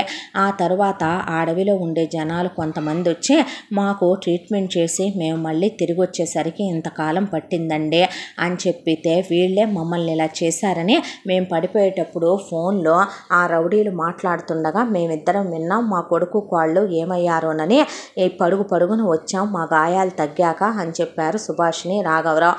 ఆ పోలీసు హైయర్ అఫీషియల్స్ అంతా మీకు బుద్ధి సిగ్గు జ్ఞానం ఉందా సార్, పెద్ద క్యాష్లు అని చెప్పుకుంటారు, డబ్బులున్న వాళ్ళమని చెప్పుకుంటారు, తెలివైన వాళ్ళమని చెప్పుకుంటారు, అసలు మీ అన్నగారు ఉన్న ఆస్తి అంతా వ్యసనాల బారిన పెట్టి ఆడిపోతే ఆయన ఫ్యామిలీని తెచ్చి ఇంట్లో పెట్టుకోవటం ఏంటి మేడం మీరు, మీ చెల్లెలు ఫ్యామిలీ మొత్తం ఉన్నదంతా మీ బావమరిదే, మీ చెల్లెలు కలిసి వ్యాపారాలు పెట్టి నాశనం చేస్తే వాళ్ళని తెచ్చి పెట్టుకోవటం ఏంటండి ఇంట్లో రాఘవరావు గారు, వాళ్ళు చివరికి అత్యాశతో మీ అబ్బాయికి ఇలా జరిపించారు, ఇలా మిమ్మల్ని చేశారు, మీ కోడలి కడుపులో ఇప్పుడు పిండాలు లేవు వాళ్ళే అబోర్షన్ అయ్యేలాగా చేశారు, ఇప్పుడు మీ అబ్బాయికి పైకెక్కి దూకి తలకి దెబ్బ తగిలి పోనీలే మతి తిరిగి వచ్చింది కాబట్టి సరిపోయింది, మీ అబ్బాయి వెళ్ళి మీ కోడల్ని కాపాడే మమ్మల్ని పిలిచి ఇదంతా బయట పెట్టాడు, లేకపోతే ఏం జరుగుద్ది? చాలామంది ఇలాగే ఇళ్లల్లో చుట్టాలని బంధువులని స్నేహితులని చేరి ఆ ఇళ్లల్లో వాళ్ళ మధ్య తగాదాలు పెట్టి వాళ్ళల్లో వాళ్ళకే కాకుండా చేసే ఆస్తులన్నీ దక్కించుకున్న వాళ్ళు ఎంతమంది చరిత్రల్లో లేరు? మీరు బుద్ధున్న వాళ్ళైతే ఇలాంటి వాళ్ళని చేర్చుకుంటారా అనే పోలీసులు వాళ్ళందరినీ అదుపులోకి తీసుకొని అక్కడి నుంచి వెళ్ళిపోయారు. కేసు ఫైల్ చేయించి కిరీటి లాయర్లతో వాళ్ళకి జైలు శిక్ష పడేలా చేయమనమని చెప్పి అప్పచెప్పేశాడు. ఆ తర్వాత అమ్మా నాన్నలతో మీ మొహం కూడా నాకు చూపించొద్దు, నేను అసలు మీ కడుపున పుట్టే పెద్ద మహాపాపం చేశాను, చిన్నప్పటి నుంచి మీలో మీకు అండర్స్టాండింగ్ అనేది ఒకటి ఏడిస్తేనేగా నా చిన్నప్పటి నుంచి ఇగోలతో చచ్చారు ఇద్దరు, నీ మాట చెల్లాలని నువ్వు, నాన్న మాట చెల్లాలని నాన్న అమ్మ ఇద్దరూ కలిసి మొత్తానికి ఏం సాధించారో నాకు అర్థం కాదు. 4 గోడల మధ్య ఏ రోజు ప్రేమగా హ్యాపీగా ఉన్నట్టు నేను చూడలేదు. తీసుకొచ్చి నువ్వు నీ వాళ్ళని పెట్టుకున్నావు, ఆయన వాళ్ళని పెట్టుకున్నాడు, వాళ్ళు నా మీద పగ సాధించి నాకు యాక్సిడెంట్ చేయించారు. చివరికి పిచ్చోడిని అయిపోయిన కొడుక్కి వాళ్ళు ఏ ట్యాబ్లెట్లు వాడుతున్నారు, ఏ ట్యాబ్లెట్లు మారుస్తున్నారో కూడా పట్టించుకునే స్థితిలో మీ మొగుడు పెళ్ళాలు లేరు. చివరికి అమాయకురాలైనటువంటి ఒక ఆడపిల్లని నాకు ఇచ్చి చేసి మీరు ప్రొటెక్టివ్గా ఉండలేకపోయారు. వాళ్ళ పిల్లలకి పెళ్ళిళ్ళు అయ్యాక కూడా పంపించకుండా మీరు ఇంట్లోనే ఉంచుకొని వాళ్ళ భారాలన్నీ బాధ్యతలన్నీ మిమ్మల్ని మోయమని ఎవడు చెప్పాడో? మీకు పిల్లలు లేక మోసారా? నేను పుట్టాక ఎందుకు పంపించలేదు మీరు? అడ్డమైన బాధ్యతలు ఎవడు నమ్మి అయిన వాళ్ళని తీసుకొచ్చి అప్పచెప్పమన్నారు మిమ్మల్ని? ఇప్పుడు నేను మిమ్మల్ని ఒకటే క్వశ్చన్ అడగాలనుకుంటున్నాను స్ట్రైట్గా. మీ యుగోలతో మీరు కొట్టుకు చచ్చి తన్నుకు చచ్చి మీ ఇద్దరు మీ వాళ్ళని తీసుకొచ్చి పెట్టి ఇదంతా జరగటానికి కారణమయ్యారు కదా. 15 ఏళ్ల వయసులో యాక్సిడెంట్ అయింది నాకు. ఇప్పటి వరకు నా జీవితంలో జరిగిన ప్రతి సెకను, ప్రతి నిమిషం, ప్రతి గంట, ప్రతిరోజు నాకు వెనక్కి కావాలి. తీసుకొచ్చి నా లైఫ్ నాకు ఇవ్వగలరా మీరు? నా భార్య కడుపులో నా బిడ్డలు 2 పోయారు. నా భార్య ఆల్మోస్ట్ చావులోకి వెళ్ళి బ్రతికి బయటకు వచ్చింది. నేను పైన నుంచి దూకేస్తే పోతే పేడా పోద్దని నీ వాళ్ళందరూ వదిలేసి ఊరుకున్నారు. మేమేమైనా అయితే ఏం చేసుకోవటానికి మీ ఇద్దరు ఇదంతా? ప్రపంచంలో చాలామంది మీలాగే ఉన్నారు. కొందరు నైబర్స్తో ఫ్రెండ్షిప్పులు చేయటం, కొందరు చుట్టాలను తెచ్చి ఇళ్ల మీద పెట్టుకోవటం, మా పుట్టింటి వాళ్ళని ఆడవాళ్ళు, నా పుట్టింటి వాళ్ళని మగాళ్ళు తీసుకొచ్చి ఇళ్లల్లో పెట్టుకోవటం, ఆ తర్వాత వాళ్ళు ఇలాంటివన్నీ చేయటం, ఏదో ఒక ఇష్యూలు క్రియేట్ అవటం, ఇళ్లల్లో మనశ్శాంతులు ప్రశాంతతలు సుఖ సంతోషాలు లేకుండా జీవితాలు అల్లకల్లోలం చేసుకోవటం.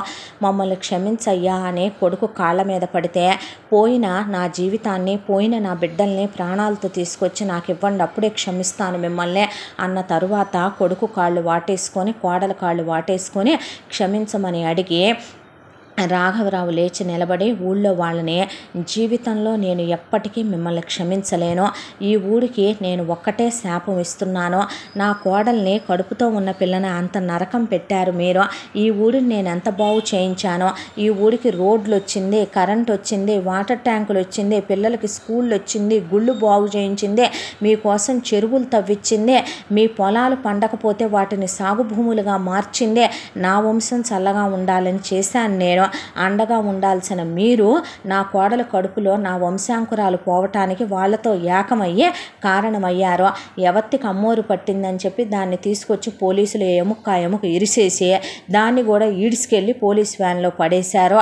పడేసిన తర్వాత ఇలాంటి వాళ్ళందరూ చెప్పేవి నమ్మి మీరు మా వల్ల లబ్ధి పొంది, మా వల్ల లాభాలు పొంది, మేము లేదే మీరు లేవని తెలుసుకొని ఈ ఊరిని అసలు మా తాత ముత్తాతలు పోషించబట్టి ఈ ఊరు ఈ రోజుకి ఎలా ఉంది, అలాంటిది మీరు ఇలా చేశారంటే మిమ్మల్ని ఏ చెప్పుతో కొట్టాలి అని ఇహ నుంచి ఇక్కడ ఉండొద్దని, సుమతి రాజారావు మీరు నాశనం అయిపోను, మీరు ఊడ్చుకుపోను, బాగుపడతారా ఈ ఊళ్ళో వాళ్ళందరూ అని అక్కడి నుంచి చిన్నపిల్లని తీసుకొని సిటీకి వాళ్ళు మకాం మార్చేసి కిరీటిని మేనేజింగ్ డైరెక్టర్గా అనౌన్స్ చేసి రాఘవరావు పై ఎత్తును చూసుకుంటూ ఇక రాజారావు సుమతిని కూడా మీరెక్కడా ఉండొద్దు, మాతోనే ఉండండి అని చెప్పి సుమతిని సుభాషిణికి తోడుగా ఉండమని చెప్పి భవ్యని స్కూల్లో జాయిన్ చేసి ఆ తర్వాత ఆయన కిరీటి వెంట వెళుతూ కిరీటికి వర్కులు అవన్నీ నేర్పిస్తూ పై బాధ్యతలన్నీ చూసుకుంటూ, సుభద్ర వెంటనే పిల్లల్ని కనకూడదు 5 ఏళ్ల దాకా అని డాక్టర్లు చెప్తే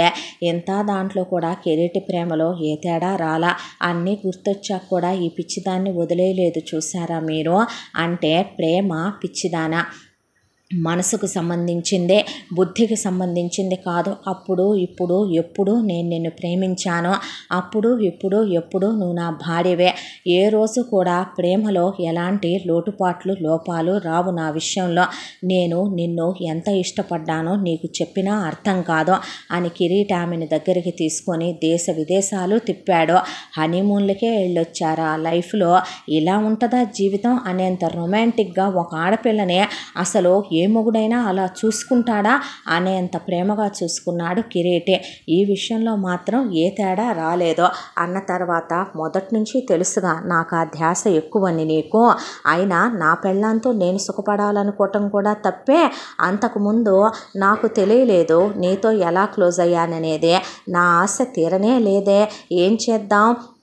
నా ఆశ నీతో రోజుకి ఎన్నిసార్లు కలిసినా తీరట్లేదు నీ మొగుడు బోర్ కొట్టేశాడా నీకో ఏం మాటలండి అవి అంటే మరి పిల్లలు కావాలని అడుగుతున్నావు దేవుడి దగ్గర అనేసరికి 5 ఏళ్ళు అయిపోయిందని అన్న తర్వాత సుభద్ర గర్భవతి అయ్యి ఫస్ట్ మగపిల్లాడు తర్వాత మగపిల్లాడు పుట్టాక ఆపరేషన్లు అయిపోయి ఆ తర్వాత భవ్య చదువు కూడా అయిపోయాక చాలా పెద్ద సంబంధం చూసి పెళ్లి చేసి పంపించేశారు భవ్యని జగన్కి సుమకి కూడా పిల్లలు పుట్టేశారు ఆ తర్వాత భవ్యకు కూడా పిల్లలు పుట్టారు సంతోషంగా సుభాషిణి రాఘవరావు సుమతి రాజారావు సుభద్ర పిల్లలతో ఆడుకుంటూ కిరీటి సుభద్ర వాళ్ళ జీవితాన్ని సంపూర్ణంగా సంతోషంగా ఆనందంగా అనుభవిస్తూ సుభద్ర ఆ రోజు ఈ రోజు ఏ రోజు అందరికీ చెప్పే మాట ఒక్కటే నా భర్త మనసున్న మహారాజు అని అలాంటి వాడు దొరకటం నిజంగానే నేను ఏ జన్మలో భగవంతుడికి చేసుకున్న ఏ పూజా ఫలమోనని ఎప్పుడూ చెప్పుకునేదే అందరికీ